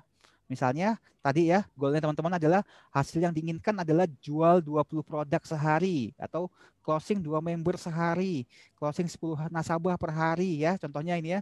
Jadi daily activity-nya di breakdown ya.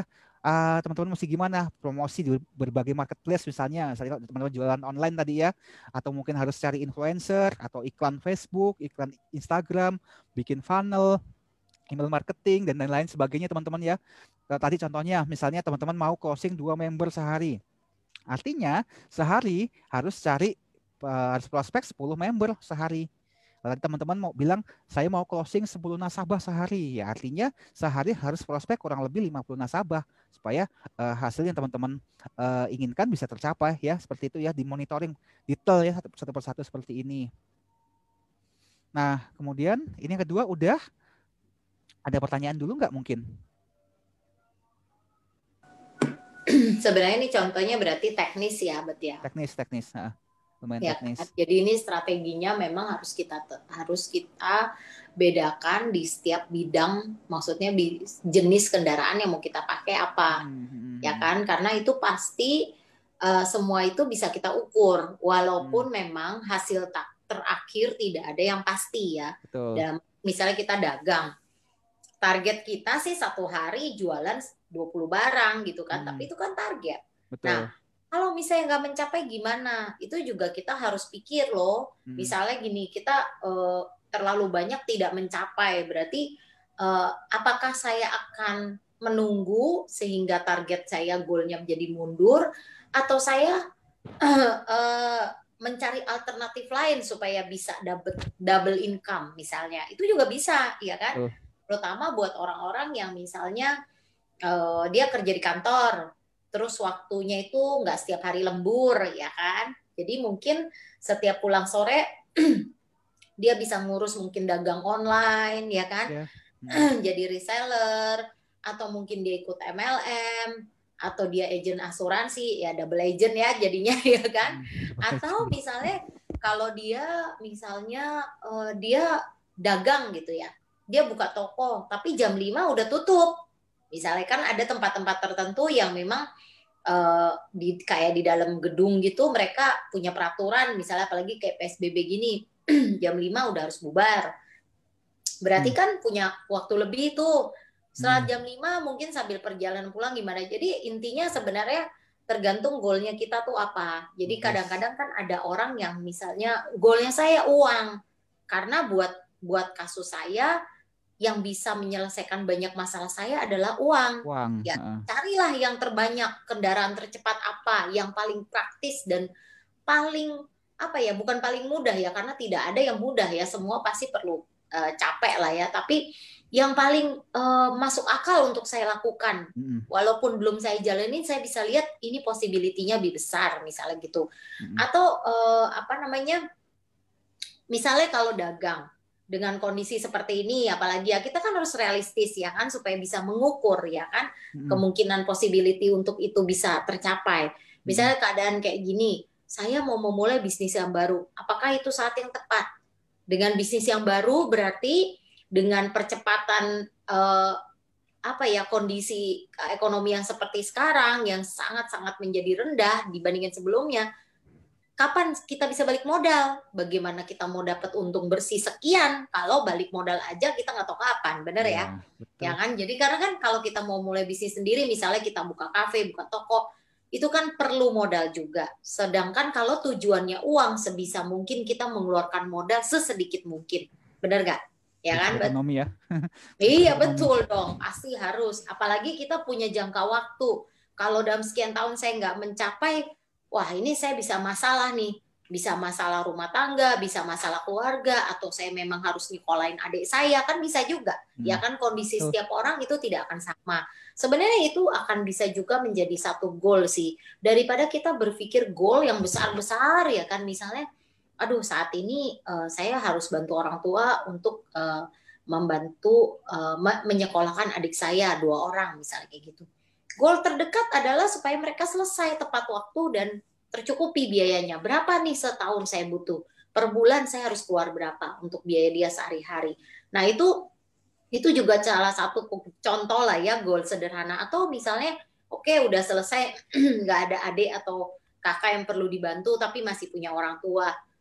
Goal sederhana juga bisa dengan saya pengen tahun depan itu kapan? Karena bulan Desember juga tahun depan ya kan.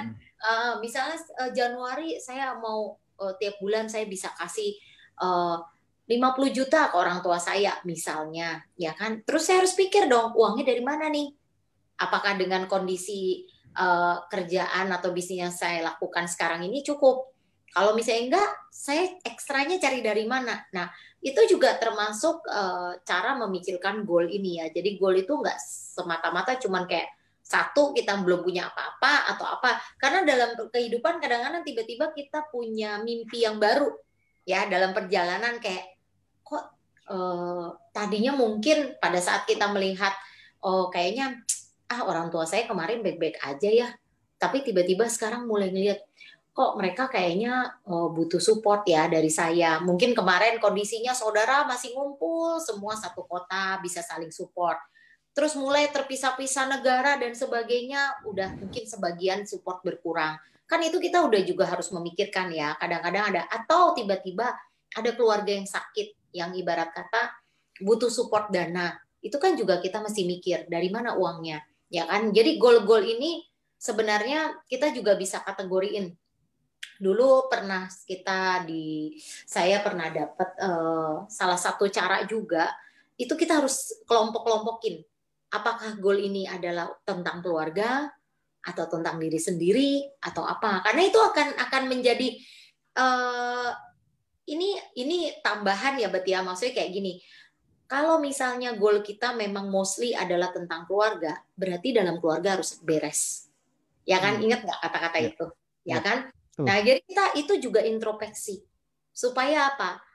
Pada saat kita mau achieve goal itu, atau kita lagi dalam perjalanan menuju goal, kita kan harus jaga segalanya. Dalam arti jaga konsisten kerja kita, itu secara fisik. Mindset yang positif, ya kan? Bahkan energi positif kita juga harus terjaga. Karena kita kan mudah banget up, down. Karena dengan perjalanan itu kan pasti entah ada orang ngomong, entah ada perselisihan, entah ada salah paham, entah tiba-tiba ada kesulitan apa, mencari customer nggak semudah yang kita pikir, ternyata dunia bisnis itu nggak sesimpel yang kita mimpikan sebelumnya, ya kan banyak sebenarnya kayak sekarang nih, kemarin. Sebelum COVID aja, kita ngomong kondisi sekarang ya, Bet ya. Sebelum COVID banyak orang berencana, wah bikin kafe. Gedungnya siap, COVID datang, semua tutup.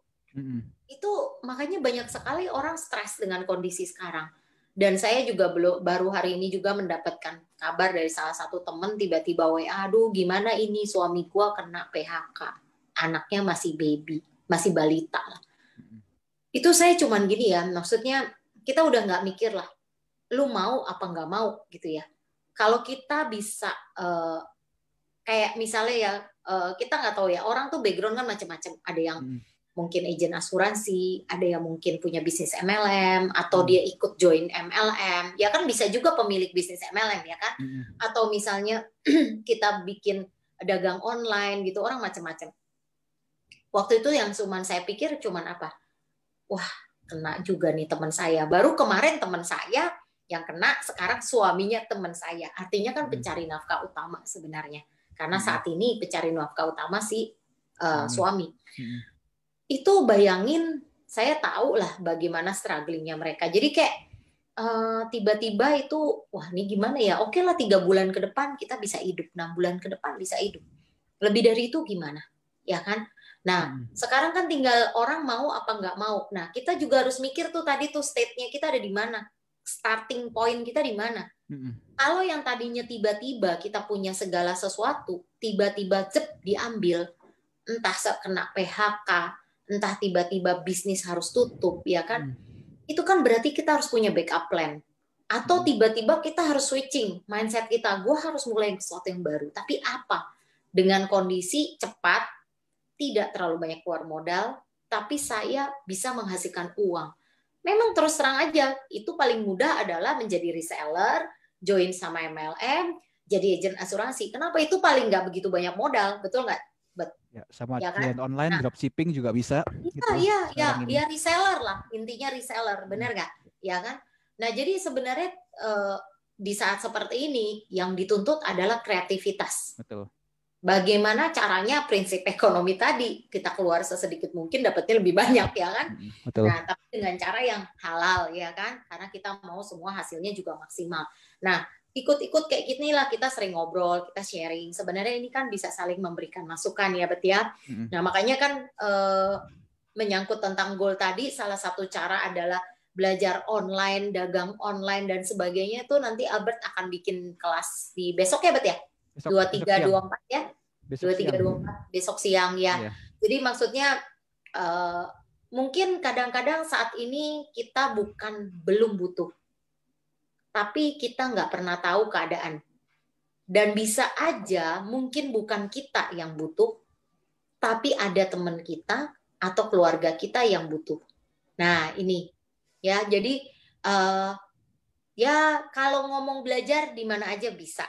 Ya, tapi sebenarnya kalau mau jujur, kelas ini sangat-sangat amat murah, ya. Kenapa? Karena ini adalah pengalaman Albert belasan tahun di digital marketing. Saya juga tahu bahan-bahan dia nggak murah. Saya pernah beberapa kali ditunjukin ini loh, aku beli online ini, belajar ini sekian juta, sampai saya bengong. Hah, belajar gini? Tapi begitu diajarin nggak ngerti betul. jadi maksudnya disinilah kita tahu ya, ternyata belajar apapun itu, knowledge itu penting, skill itu penting, karena itu nempel di kepala kita, nempel sama badan kita ya, Bet ya, ya kan? Harta atau apapun yang kita dapatkan sebenarnya itu bisa hilang dalam sekejap, tapi pada saat kita punya knowledge, kita punya kreativitas, itu tetap bisa menjadi modal dasar untuk membangun kembali apapun yang pengen kita raih, ya kan? Makanya kita semua tuh seneng banget bisa belajar, gabung di Network Number One, di Sage Divine. Kenapa? Karena kayak Ko Mike selalu bilang, semua guru, semua murid ya, bukannya terus kita tanpa modal terus kita mau ngajar-ngajar, ya enggak juga ya kan, itu namanya menyesatkan banyak orang. Tapi artinya di sini kita bertemu dari yang muda sampai yang sudah senior usianya, semua nggak berhenti belajar, dan menurut saya itu keren banget karena dalam perjalanan setiap orang, setiap tahunnya itu pasti bekal yang kita butuhkan akan berubah. Ya kan, kayak kita lagi hiking, ya kan, kita mau naik gunung yang berapa meter sama berapa meter pasti beda ya, Bet ya. Maksudnya kebutuhan yang kita harus bawa. Nah, ini juga dengan kita punya skill atau knowledge ekstra, itu ternyata sangat-sangat amat bermanfaat menghadapi hal-hal seperti sekarang, ya kan? Ini kan yang Albert contohin ini adalah hal-hal yang normal ya, terjadi pada saat kehidupan kita normal, gitu kan? Sebelum COVID. Sekarang new normal, ya kan? Kita sebenarnya dalam waktu seperti ini kita dikasih banyak kesempatan untuk merenung juga ya, apa yang sudah kita dapat, ya kan, begitu banyak ternyata blessing kalau kita masih sehat, ya kan, kita masih punya pekerjaan, kita masih bisa menghasilkan uang, itu sungguh luar biasa kalau buat saya ya. Nah, jadi kita juga dituntut kayak lebih mungkin aware dan juga care sama lingkungan sekitar, ya kan. Nah, sebenarnya kayak gini, makanya kita berharap teman-teman juga bisa menyebarkan, maksudnya membantu mempromosikan, karena kan ini acara yang free, benar nggak, Bet? Ya, setiap hari kita berbagi knowledge, setiap hari kita bisa diskusi. Kadang-kadang ada beberapa orang hanya butuh ngobrol, butuh diskusi, ternyata bisa meningkatkan daya juangnya lagi, ya kan? Mungkin udah down kemarin, tapi ngobrol-ngobrol, oh ternyata nggak cuma saya ya, oh dulu dia juga pernah ngalamin itu bisa memotivate orang gitu loh. Dan itu ya saat ini itulah yang kita bisa saling berikan, dan ternyata banyak dari ngobrol-ngobrol memberikan ide baru orang untuk punya bisnis baru, ya kan? Untuk punya income ekstra, ya nggak, Bet? Betul. Ya, makanya ini kita sangat berharap, dan kita juga thank you sama Komik ya, yang mungkin dari yang kita sebelum WFH semuanya offline, ya kan? Ibaratnya itu aja dulu seminggu sampai udah kayak yang punya kafe nongkrong di situ sampai 5 kali, dari yang cuma sekali, 2 kali, 3 kali saya datang acara Sage Divine, akhirnya sampai hampir 3 kali. Dan setelah WFH kita mengalami kelas yang benar-benar setiap hari, lihat komitmennya Komik untuk bisa ngajar terus dan berbagi, itu buat saya sih itu komitmen yang luar biasa ya. Dan itu for free gitu loh sampai hari ini juga. Terus Network Number One bisa aktif lagi ya, punya punya Komik ini. Jadi maksudnya kita sangat berharap semua bisa ikut berkontribusi, karena ini kalau bisa kita bisa berkembang bersama, ya kan? Yes, betul. Banyak berbagi, maksudnya udah saatnya ya kita semua sama-sama mulai care, ya kan? Dan saya sangat-sangat memang belajar banyak sih dari daily sharing ini, karena awal-awal juga cuman gini, ini apa ya astrologi, ini apa ya, lama-lama ternyata setelah sekian lama, udah setahun berjalan, ada benang merahnya kok ternyata. Pada saat kita mau goal setting nih seperti ini, diri sendiri harus beres dulu, kalau enggak bagaimana kita mau maju, pasti kita susah untuk melangkah ke depan, ya kan? Betul. Kenapa selalu gagal? Ternyata ilmu-ilmunya itu kita dapatkan setahun kemarin ini, dalam perjalanan setahun kemarin ini. Dari yang mulai istilahnya tentang bagaimana ya kita lebih mindful, ya kan? Terus kita tahu mencari blueprint kita, ya kan? Kita jadi tahu purpose of life, ngintip-ngintip lah. Oh, clue-nya begini toh. Ternyata pantesan ya saya kok suka ya ngerjain yang kayak gini-gini. Ya udah, sekarang kita gali itu. Apa yang bisa kita kerjakan dengan waktu seperti ini buat diri sendiri dan juga lingkungan sekitar, ya. Kayak gini nih Albert nih. Ini sebenarnya studi case yang Albert bikin udah sangat-sangat cukup mewakili bagaimana cara membuat goal setting ya. Cuman memang betul untuk timeline dan hasil-hasil yang lebih spesifik memang harus dihitung dan di breakdown secara lebih teliti dan person by person. Nggak bisa. Makanya kenapa kita juga kadang-kadang dalam kehidupan kita butuh kayak orang-orang yang berprofesi life coach, ya kan, business coach, ya kan. Karena kadang-kadang kita juga bisa kehilangan arah tuh dalam perjalanan, ya kan. Yes. Nah, disinilah kita banyak berbagi ilmu, karena di Sage Divine dan Network Number One ini kita juga nggak cuma belajar 1-2 ilmu ya, baca buku juga nggak 1-2 baca buku, ya kan, dan itu setiap Sabtu kita bedah buku ya, Bet. Yes, betul. Nah, dan ini semua mendukung tentang mindset, tentang bisnis, sehingga yang tadi kita udah lemes, kita bisa semangat lagi. Lumayan kan, daripada baca ratusan halaman sendirian, bisa minta tolong Albert ya. Terus tinggal nungguin rangkuman deh. Terus kita bisa diskusi. Iya. Ya, ini berarti yang case ketiga ini tentang rumah ya, Bet ya. Tentang rumah. Nah, ya ini sebenarnya sih kurang lebih sama juga ya, Bet. Sama intinya sama kan. Sama ini goalnya kebetulan dia pengen punya rumah ya. Ini angka beda-beda ya teman-temannya, ini contohnya kan di daerah saya beda-beda. Mungkin ada yang goalnya saya punya rumah harga 300 juta atau 200 juta aja udah senang banget ya, itu nggak apa-apa, nggak masalah kan. Ini kebetulan contohnya ya di daerah kompleks rumah saya ada yang segini ya kan. Ya kalau misalnya teman-teman ada yang lebih rendah yang misalnya 500 juta udah cukup kok, Bet, ini nggak perlu yang gede-gede gini. Ya silahkan tinggal diganti. Atau yang ada bilang wah 1,7 kan, rumah apa itu kan, goal saya punya rumah 10 miliar di daerah mana, di daerah di daerah mana ya, 10 miliar di daerah Menteng, nggak dapat ya segitu ya. Ya apapun itu ya teman-teman ya, bebas ya kan. Jadi ini hanya di sini mewakili angkanya aja. Terus inspiring quotes-nya apa? Ya rumahku adalah istanaku. Ini sesuatu yang adem banget ya kalau kita ingat inspiring quote seperti ini ya.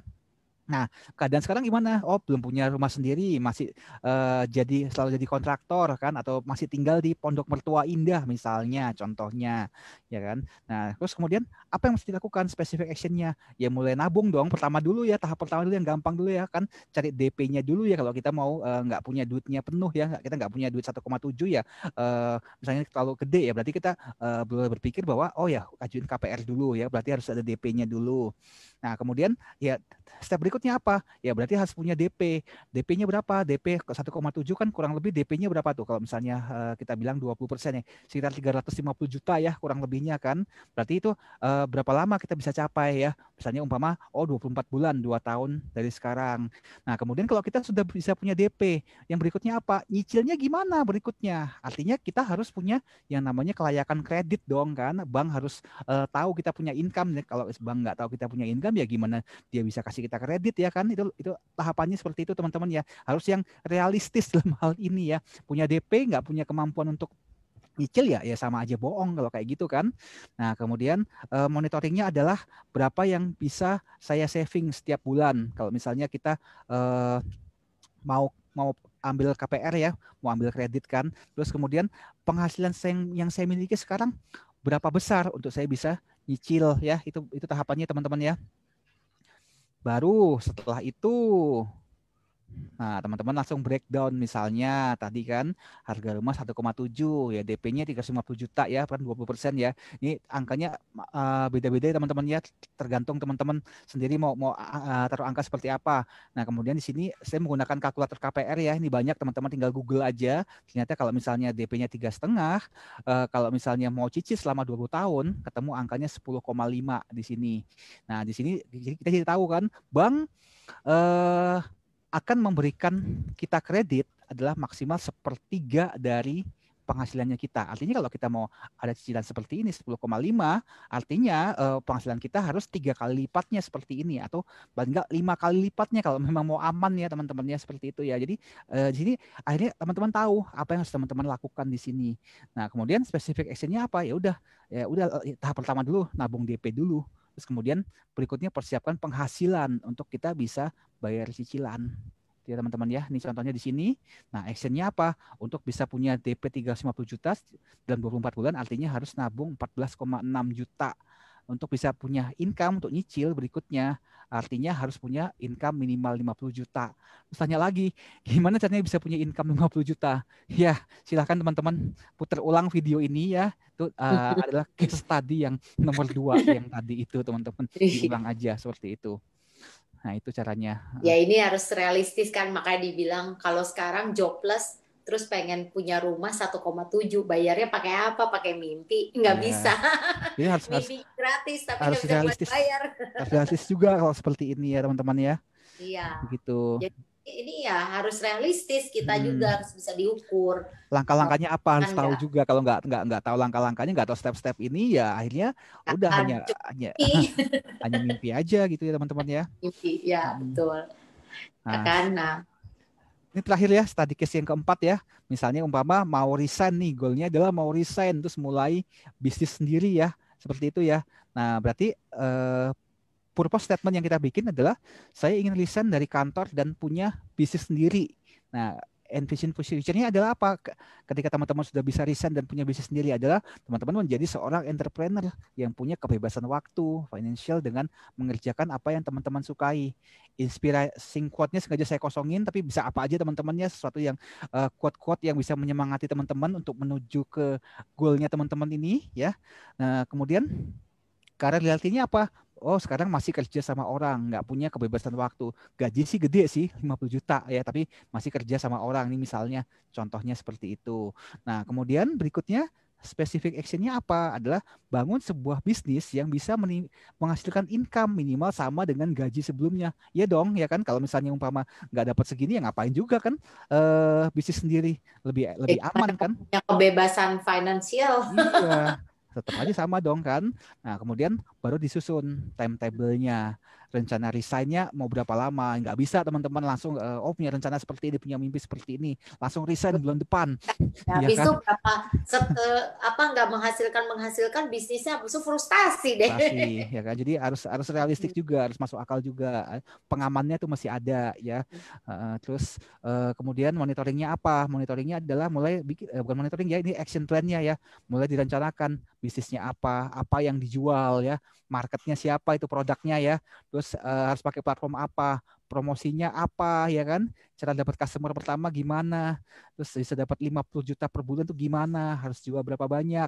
Misalnya salah satu contohnya adalah teman-teman mau milih untuk jualan online ya, berarti harus cari produk yang mana profit bersihnya harus 100.000 sebulan. Nah, kalau teman-teman dapat segini ya, berarti harus jual 500 produk, 20 produk sehari. Jadi rencananya sudah harus ada detail seperti ini. Jadi nggak serta-merta, saya pengen bisnis ya. Bisnisnya apa? Bisnis plannya apa? Atau mungkin ini kebanyakan orang ya yang saya kadang-kadang saya ketemu misalnya, tolong dong carikan investor. Kamu kan punya kenalan bagus-bagus nih. Cariin aku investor. Aku punya bisnis begini, bagus banget. Terus saya tanya sama dia, bisnisnya apa? Oh, saya bisnisnya seperti ini. Misalnya contohnya buka kafe. Nah, terus rencana kamu gimana? Break even point-nya berapa lama? Ya kan, terus investor masuk seperti apa? Butuh dananya berapa? Dibilang nggak tahu ya. Pokoknya bisnis saya besar seperti ini, bakal bisa begini. Nah, terus gimana operasionalnya berapa sebulan? Profitnya berapa sebulan? Bilang berapa ya, nggak tahu. Nah, terus kamu mau ngomong sama investor macam mana? Namanya investor tuh pasti kita harus presentasi. Itu berarti bisnis plan-nya udah jelas ya kan. Dari apa mau jadi apa. Nah, banyak juga yang saya tahu tuh gini. Oke, saya udah siap nih mau memulai bisnis. Duitnya ada, betul. Tapi dia lupa mikirin. Dalam beberapa bulan pertama, bahkan mungkin setahun pertama, dia belum bisa mendapatkan penghasilan. Ya kan? Itu yang suka orang lupa pertimbangkan. Jadi keluar duit, dia lupa. Dia nggak dapet income nih selama beberapa bulan atau setahun pertama. Lah, terus yang biasanya dapat income rutin, kan harus mulai mikir. Betul. Kalau gue bisa sambil kerjain apa ya? Nah, jadi makanya itu yang nggak sesimpel itu kayak mau resign ya kan, kayak tadi Albert bilang ya, nggak bisa ujuk-ujuk langsung tiba-tiba berhenti kerja, nggak bisa. Makanya biasanya orang yang mau mulai bisnis sendiri sebelum resign, sesudah resign, mereka sudah siapin diri 1-2 tahun sebelumnya. Jenis bisnisnya, berapa modal harus dikeluarkan, kapan break even point-nya, terus abis itu berapa keuntungan, ya pokoknya semuanya lah dia udah bikin plan-nya. Bahkan itu dalam perjalanan pun bisa masih berubah, ya kan? Betul. Setelah udah sangat detail pun tiba-tiba kayak ginilah force major. Iya, kita nggak pernah tahu ya, ada hal-hal yang memang kita nggak bisa kontrol, ya kan? Tapi ya kita harus percayalah, semua pasti ada pesan lah di balik semua itu, ya kan? Jadi kan sekarang tinggal kita bagaimana kegigihan kita aja untuk melewati hal-hal seperti ini dan kreativitasnya kita, ya kan? Bahwa yang namanya orang berusaha pasti ada jalan. Tuh. Ya kan? Nah, tapi ini adalah realita yang memang harus kita pikirkan sehari-hari. Makanya kenapa memulai satu bisnis sendiri itu nggak gampang. Ya kan? Makanya kenapa kalau masih muda banget, belum ada tanggung jawab, itu lebih enak karena nggak ada beban. Ya kan, seperti saya memulai bisnis awal diri saya sendiri 20 tahun yang lalu, itu pun dari ketidaksengajaan, itu kagak ada beban. Mau rugi nggak rugi belum pusing, ya kan, belum ada anak, belum ada keluarga, terus abis itu zaman-zaman baru lulus kuliah, tinggal masih bareng orang tua, ibarat kata nggak mikirin hari ini makan nggak makan, nggak ada duit pun masih bisa makan, ya kan? Kita nggak mikir gitu loh. Terus juga masih semuanya bisa ikut fasilitas, tapi pada saat kita benar-benar udah sendiri, harus mandiri, ya kita udah harus memperhitungkan segalanya, apalagi kalau sudah punya keluarga, ya kan? Nah itu kan nggak mungkin kita bisa puasa, yang lain nggak bisa kita suruh puasa, ya kan? Nah ini yang memang harus kita pertimbangkan dengan baik. Makanya kenapa orang punya ide bisnis gampang ya, Bet ya? Oh saya punya ini nih, begitu suruh breakdown nggak bisa. Nah itu dia. Itu memang ada ilmunya, betul, ya kan? Dan makanya kenapa kita butuh mentor, ya kan? Kita juga kadang-kadang bahkan kalau bisnis kita memang besar dan modalnya gede, kita butuh coach, ya kan? Karena apa? Untuk membantu memantau kita. pada saat awal kita membangun sesuatu, itu kan butuh banget yang namanya kedisiplinan, konsisten, terus monitoring tadi itu loh, ya kan, Bet? Yes, Dengan betul. kita ada pendampingan mentor atau coach atau apa, itu sangat membantu kita untuk ngecek evaluasi setiap berapa lama. Sampai kita, oh oke, saya bisa mandiri nih, setelah lakukan sendiri. Nah, makanya dalam bisnis apapun, pasti selalu ada mentor biasanya. Yang kalau kita ikut bisnis orang, ya kan, karena kalau sendirian, ya kalau skupnya kecil kita nggak perlu mentor ya, kita belajar di YouTube, baca buku, ya kan, kita bisa lakukan. Misalnya kita cuma terima bikin kue by request, bukan kita punya bakery yang besar, terus ada ready stock, itu akan beda perlakuannya pasti perencanaannya, ya. Jadi sebenarnya di sini kita mengingatkan kembali saja butuhnya breakdown dan timeline ya untuk perencanaan bisnis, ya kan, untuk perencanaan supaya mimpi kita tuh nyampe sesuai dengan goal yang kita pengen, ya kan. Nah, itu ingat, ini adalah hal-hal yang udah pasti harus dibuat, tidak bisa tidak, supaya bisa ngukur kapasitas kita. Kalau saya harus jual 20 produk per hari, mampu nggak saya? Yeah. Kalau saya nggak mampu manual, lewat online, tapi saya kuasai nggak toolsnya? Kalau saya nggak kuasai, gimana caranya? Ya belajar, ya kan, latihan. Nah, kalau misalnya saya udah kuasain toolsnya, tapi saya nggak punya marketnya, ya cari tahu, ya kreatif, ya kan, gimana caranya? Udah ngerti jualan online, tapi kalau market yang langsung saya nggak punya, ya memang harus dari online. Nah, kalau gitu gimana bikin promosinya supaya menarik, ya kan? Supaya orang bertanya, supaya orang ada feedback. Kalau kita posting sesuatu orang bereaksi, ya betul ya. Nah, makanya ini balik lagi ke rencana besok kita punya kelas, jangan lupa, ya kan? Reminder terus pokoknya. Karena apa? Kadang-kadang kita, ya inilah, kalau harga tidak terlalu mahal, ya kan, orang suka lupa diri, terus nggak gampangin. Nanti ada ulangannya nggak? Aduh maaf, ulangannya nggak ada. Ulangannya praktek nanti langsung di lapangan. Ya, lapor sama saya udah dapat income 1M sebulan. Nah itu saya bangga banget nanti. Iya, saya kelas saya berhasil. Nggak usah gede-gede, 100 juta sebulannya saya udah bangga banget deh.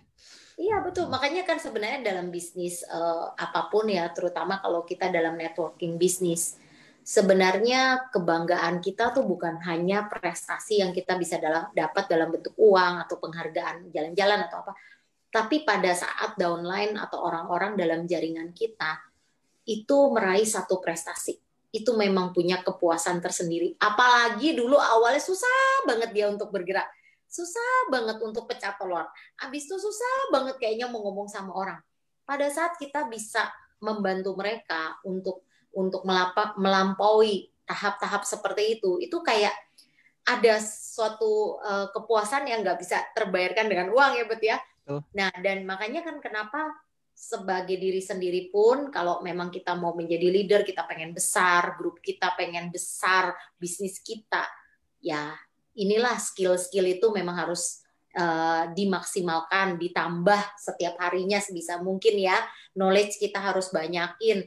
Juga kita harus sering banyak baca, banyak dengar, banyak ngobrol, diskusi. Ya pasti bukan dengan sembarang orang, ya kan?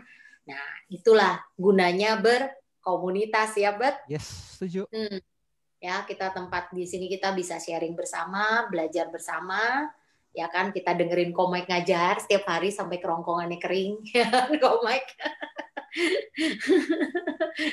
Dia menghilang kalau sekarang nih. Selasa, Kamis, Sabtu dia cuman suaranya aja yang kedengeran. Nah, tuh. Jadi nggak kayak bangun candi ya, Bet ya? Semalam candi jadi. Cepet. Nah, sekarang itu susah pagi jadi. Kalah loh. Orang di Roma aja mereka bangunnya tiap jam itu mereka harus menyusun bata. Berarti 30 tahun kan? Di tempat 30 40 tahun ya? 30-40 tahun kalau nggak salah bangun Roma itu, kalau nggak salah kan? Iya makanya di tempat kita sehari jadi ya. Candi. Hebat kan orang Indonesia kan. Ya tapi kalau mau ngomong orang Indonesia tuh nggak kalah kreatif loh. Mereka pinter-pinter, mereka kreatif. Ya kan? Cuman kenapa banyak image-image yang miring juga sebagian. Nah, kadang-kadang masalahnya balik lagi ke mental, ya kan? Bukan karena otaknya. Lihatin aja nih salah satunya Albert Lutano. Orang Indonesia yang cerdas. Oke, ada lagi yang mau ditambahin, Albert? Udah nggak ada, pesannya itu aja bahwa tetap selalu setia kepada goal Anda ya. Pokoknya goal itu adalah ya, kalau minggu lalu kita ngomong itu adalah North Star-nya kita ya, bintang utara kita. Jadi tetap setia dengan bintang utara kita. Jangan pernah menyerah untuk capai goal kita. Jalan menuju Roma itu banyak, bisa apa aja. Kendaraan kita bisa pilih. Kita kita bisa bebas, kita bisa banyak pilihan, kita banyak cara. Tapi yang penting goalnya, teman-teman nggak boleh kehilangan harapan ya. Kalau teman-teman udah kehilangan harapan ya sudah, goal ini nggak akan pernah tercapai. Ya. Jadi banyak orang di luar sana terus terang ya saya juga sedih juga, mereka meninggalkan dunia ini tanpa akhirnya mereka tahu apa yang sesungguhnya yang mereka inginkan ya sebelum mereka sampai tujuan mereka. Tadi siang saya juga terima WA di grup sekolah saya, grup SMA saya, salah satu teman baik saya, dia kebetulan dia adalah seorang dia seorang aktor ya, dari dulu impiannya dia pengen bikin film, maka dia akhirnya ambil kuliahnya jurusan kesenian ya. Tadi barusan terima kabar bahwa beliau udah meninggal ya, dan sedih juga ya dengernya seperti itu ya. Dia belum mencapai apa tujuannya dia harus pergi dulu ya teman-temannya. Sedih rasanya, dan memang saya tahu bahwa kehidupannya dia terakhir ini memang tidak terlalu baik sih teman-teman ya. Jadi ya sedih sih teman-teman ya. Jadi jangan sampai teman-teman mengalami seperti itu. Jadi selama masih ada waktu di dunia ini, berkaryalah, kejarlah apa yang teman-teman inginkan, apa yang teman-teman mimpikan, yang ingin teman-teman capai. Jangan sampai akhirnya sebelum teman-teman selesai, sebelum sampai ke tujuan, mencapai goal apa yang teman-teman inginkan, ya teman-teman harus pergi dulu kan. Sedih kan jadinya kan. Seakan-akan hidup ini itu kok. Makanya kan kenapa goal itu mesti ada nilai-nilai atau value yang di dalamnya, yang membuat kita tadi. Makanya kenapa kita harus bisa membayangkan sampai feel bagaimana kalau saya sudah mencapai. Karena itu energinya akan menarik kita ke arah situ dalam perjalanan yang mendukung, ya kan? Jadi sehingga kalau kita gini, aduh kalau gue nggak nyampe, gue nggak bisa kebayang deh rasanya gimana. Banyak kita dalam perjalanan, bahkan saya pernah juga merasakan kita kadang keluar dari track kita tanpa kita sadari ya. Dan untuk kembali lagi itu nggak mudah. Betul. Ya kan, makanya perlulah kita. Terus perlu benar-benar timetable-nya juga penting. Jadi kita tahu, jadi kita nggak ngulur-ngulur waktu jadinya kan. Kita tahu bahwa hidup kita itu singkat. Bahwa semua ada time limit. Bahwa semua ada time limit.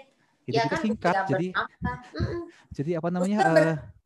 Kalau kita nggak bikin time limitnya, timetable-nya, ya kita seenaknya dengan molor kanan kiri. Kita pikir masih ada waktu lah, masih inilah, masih panjang lah, kita masih muda lah.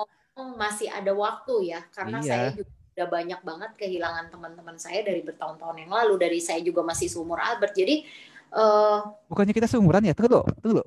Oh, kita kan cuma beda bulan. Kalau sama Komik beda abad, jadi maaf ya. Iya benar, waktu itu kita nggak bisa ukur ya. Kita lihat orang idealnya mungkin 90 tahun baru pergi misalnya gitu. Kadang-kadang 20 tahun udah nggak ada, 25, 30 udah nggak ada. Jadi kita nggak bisa ngomong gitu loh. Ya memang kita juga nggak bisa ngukur loh, Bet. Maksudnya dia nggak nyampe pencapaian itu, belum tentu dia nggak mendapatkan kepuasan dalam hidupnya. Bisa juga kan dalam perjalanan ada hal yang berubah, ya kan? Yes. Nah, tapi at least kita tahu, kita sadar bahwa waktu itu ada batasnya. Betul. Semua itu bisa expired. Maksudnya katakanlah kita punya umur yang panjang. Tambah berusia pun kan tenaga berubah. Kesehatan berubah. Tetap saja walaupun kita fit usia 50 sama fit usia 20 itu berbeda. Betul. Ya kan? Nah, jadi kita juga harus tahu batasan secara fisik, secara mental, dan sebagainya.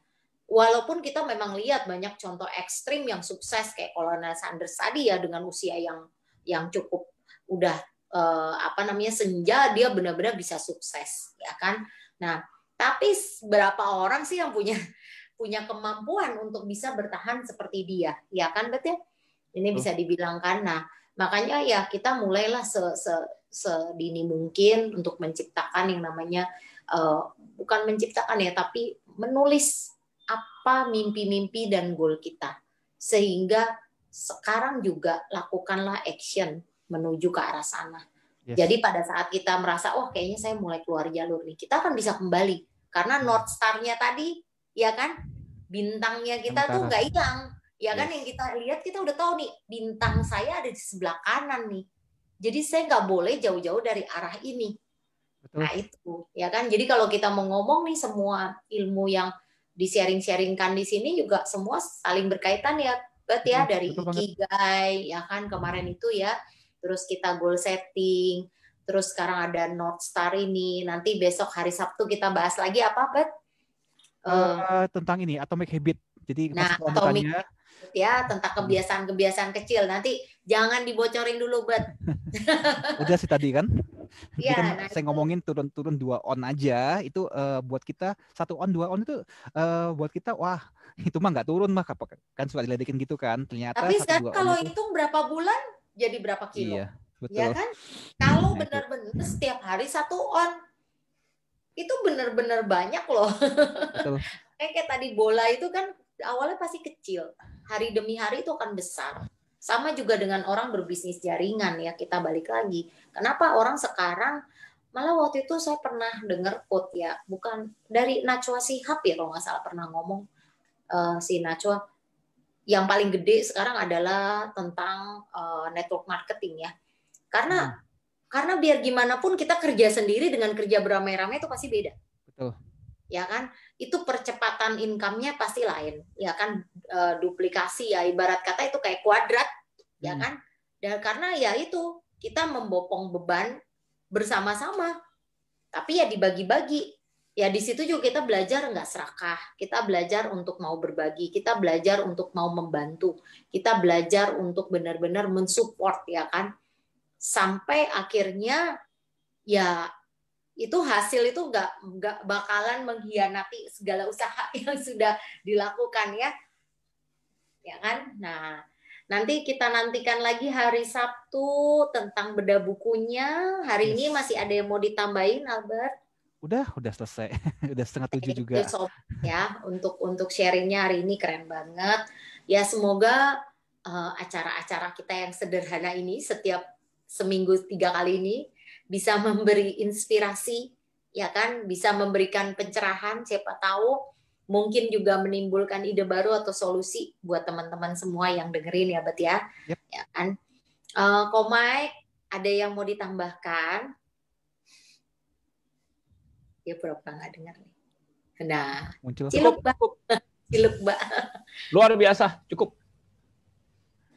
Cukup. Pak Handoyo, ketua kelas. Tawa doang sih Bapak. Cukup. Udah nonton semuanya. Ujen. Kak Jen. Albert mukanya makin glowing. Duh, thank you. Merah. Kemarin makan telur LED. Dalam telur ada LED. Jadi Neon, glow. ada neonnya. Glow in the dark di dalam perutnya Albert. Ada fosfor itu. Fosfor. Telurnya mengandung gitu. Tapi benar tadi kalau nyambung ke yang dibawakan Albert dan Clara, ini sekilas aja 1 menit ya. Kalau kita ingat lagi ke 7 Habits of Highly Effective People, tadi bukan hanya begin with the end in mind ya, bukan hanya mulai dari akhir di dalam pikiran, tetapi penting juga sebenarnya yang tadi diceritakan Albert dan Clara, yaitu kita harus belajar itu adalah sebenarnya di put first thing first. Put first thing first itu kita membagi aktivitas kita menjadi 4 kuadran kan, penting mendesak, penting mendesak, penting tidak mendesak, tidak penting tidak mendesak, dan tidak penting tapi mendesak. Nah, kita selalu berkonsentrasi hidup kita ini biasanya habis. Hidup kita ini biasanya habis di kuadran 1, yaitu penting mendesak. Yaitu apa yang harus kita lakukan hari ini juga, saat ini, yaitu yang kita lakukan adalah tukar waktu kita dengan uang, kan? Kita tukar waktu dengan uang, tukar tenaga kita dengan uang. Karena kalau kita berhenti melakukan, ya berhenti juga income kita atau apapun itu ya, karena nanti atasan kita marah, kita nanti dipecat atau apa gitu kan. Ya sekarang nggak dimarahin atasan pun dipecat gitu kan, apalagi dimarahin gitu kan. Nah, jadi penting sebenarnya bukan hanya apa yang kita lakukan pada saat kita sibuk. Sebenarnya apa yang kita lakukan di waktu luang kita saat ini itu kelihatan banget. Kalau dulunya nih, misalnya dari beberapa tahun yang lalu, misalnya teman-teman belajar, ada yang belajar digital marketing misalnya ya, seperti Albert nih misalnya ya, separuh aja kemampuannya Albert gitu loh, tapi sudah belajarnya 2-3 tahun yang lalu. Nah, saat ini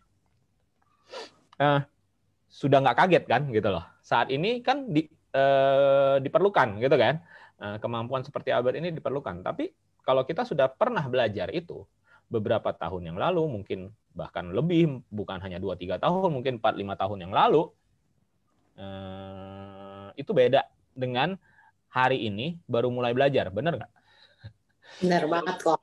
Ya, jauh dong. Jauh. Jadi pada saat, ya dulu aku nggak merasa penting sih, dulu kayaknya aku belum penting. Nah itulah, itu yang jadi masalah. Itu pada saat kita merasa penting baru kita lakukan gitu kan. Nah itu yang jadi masalah. Bukan merasa kita penting, bukan pas merasa penting sih. Itu sebenarnya genting sebenarnya. Penting mendesak itu kan genting gitu loh.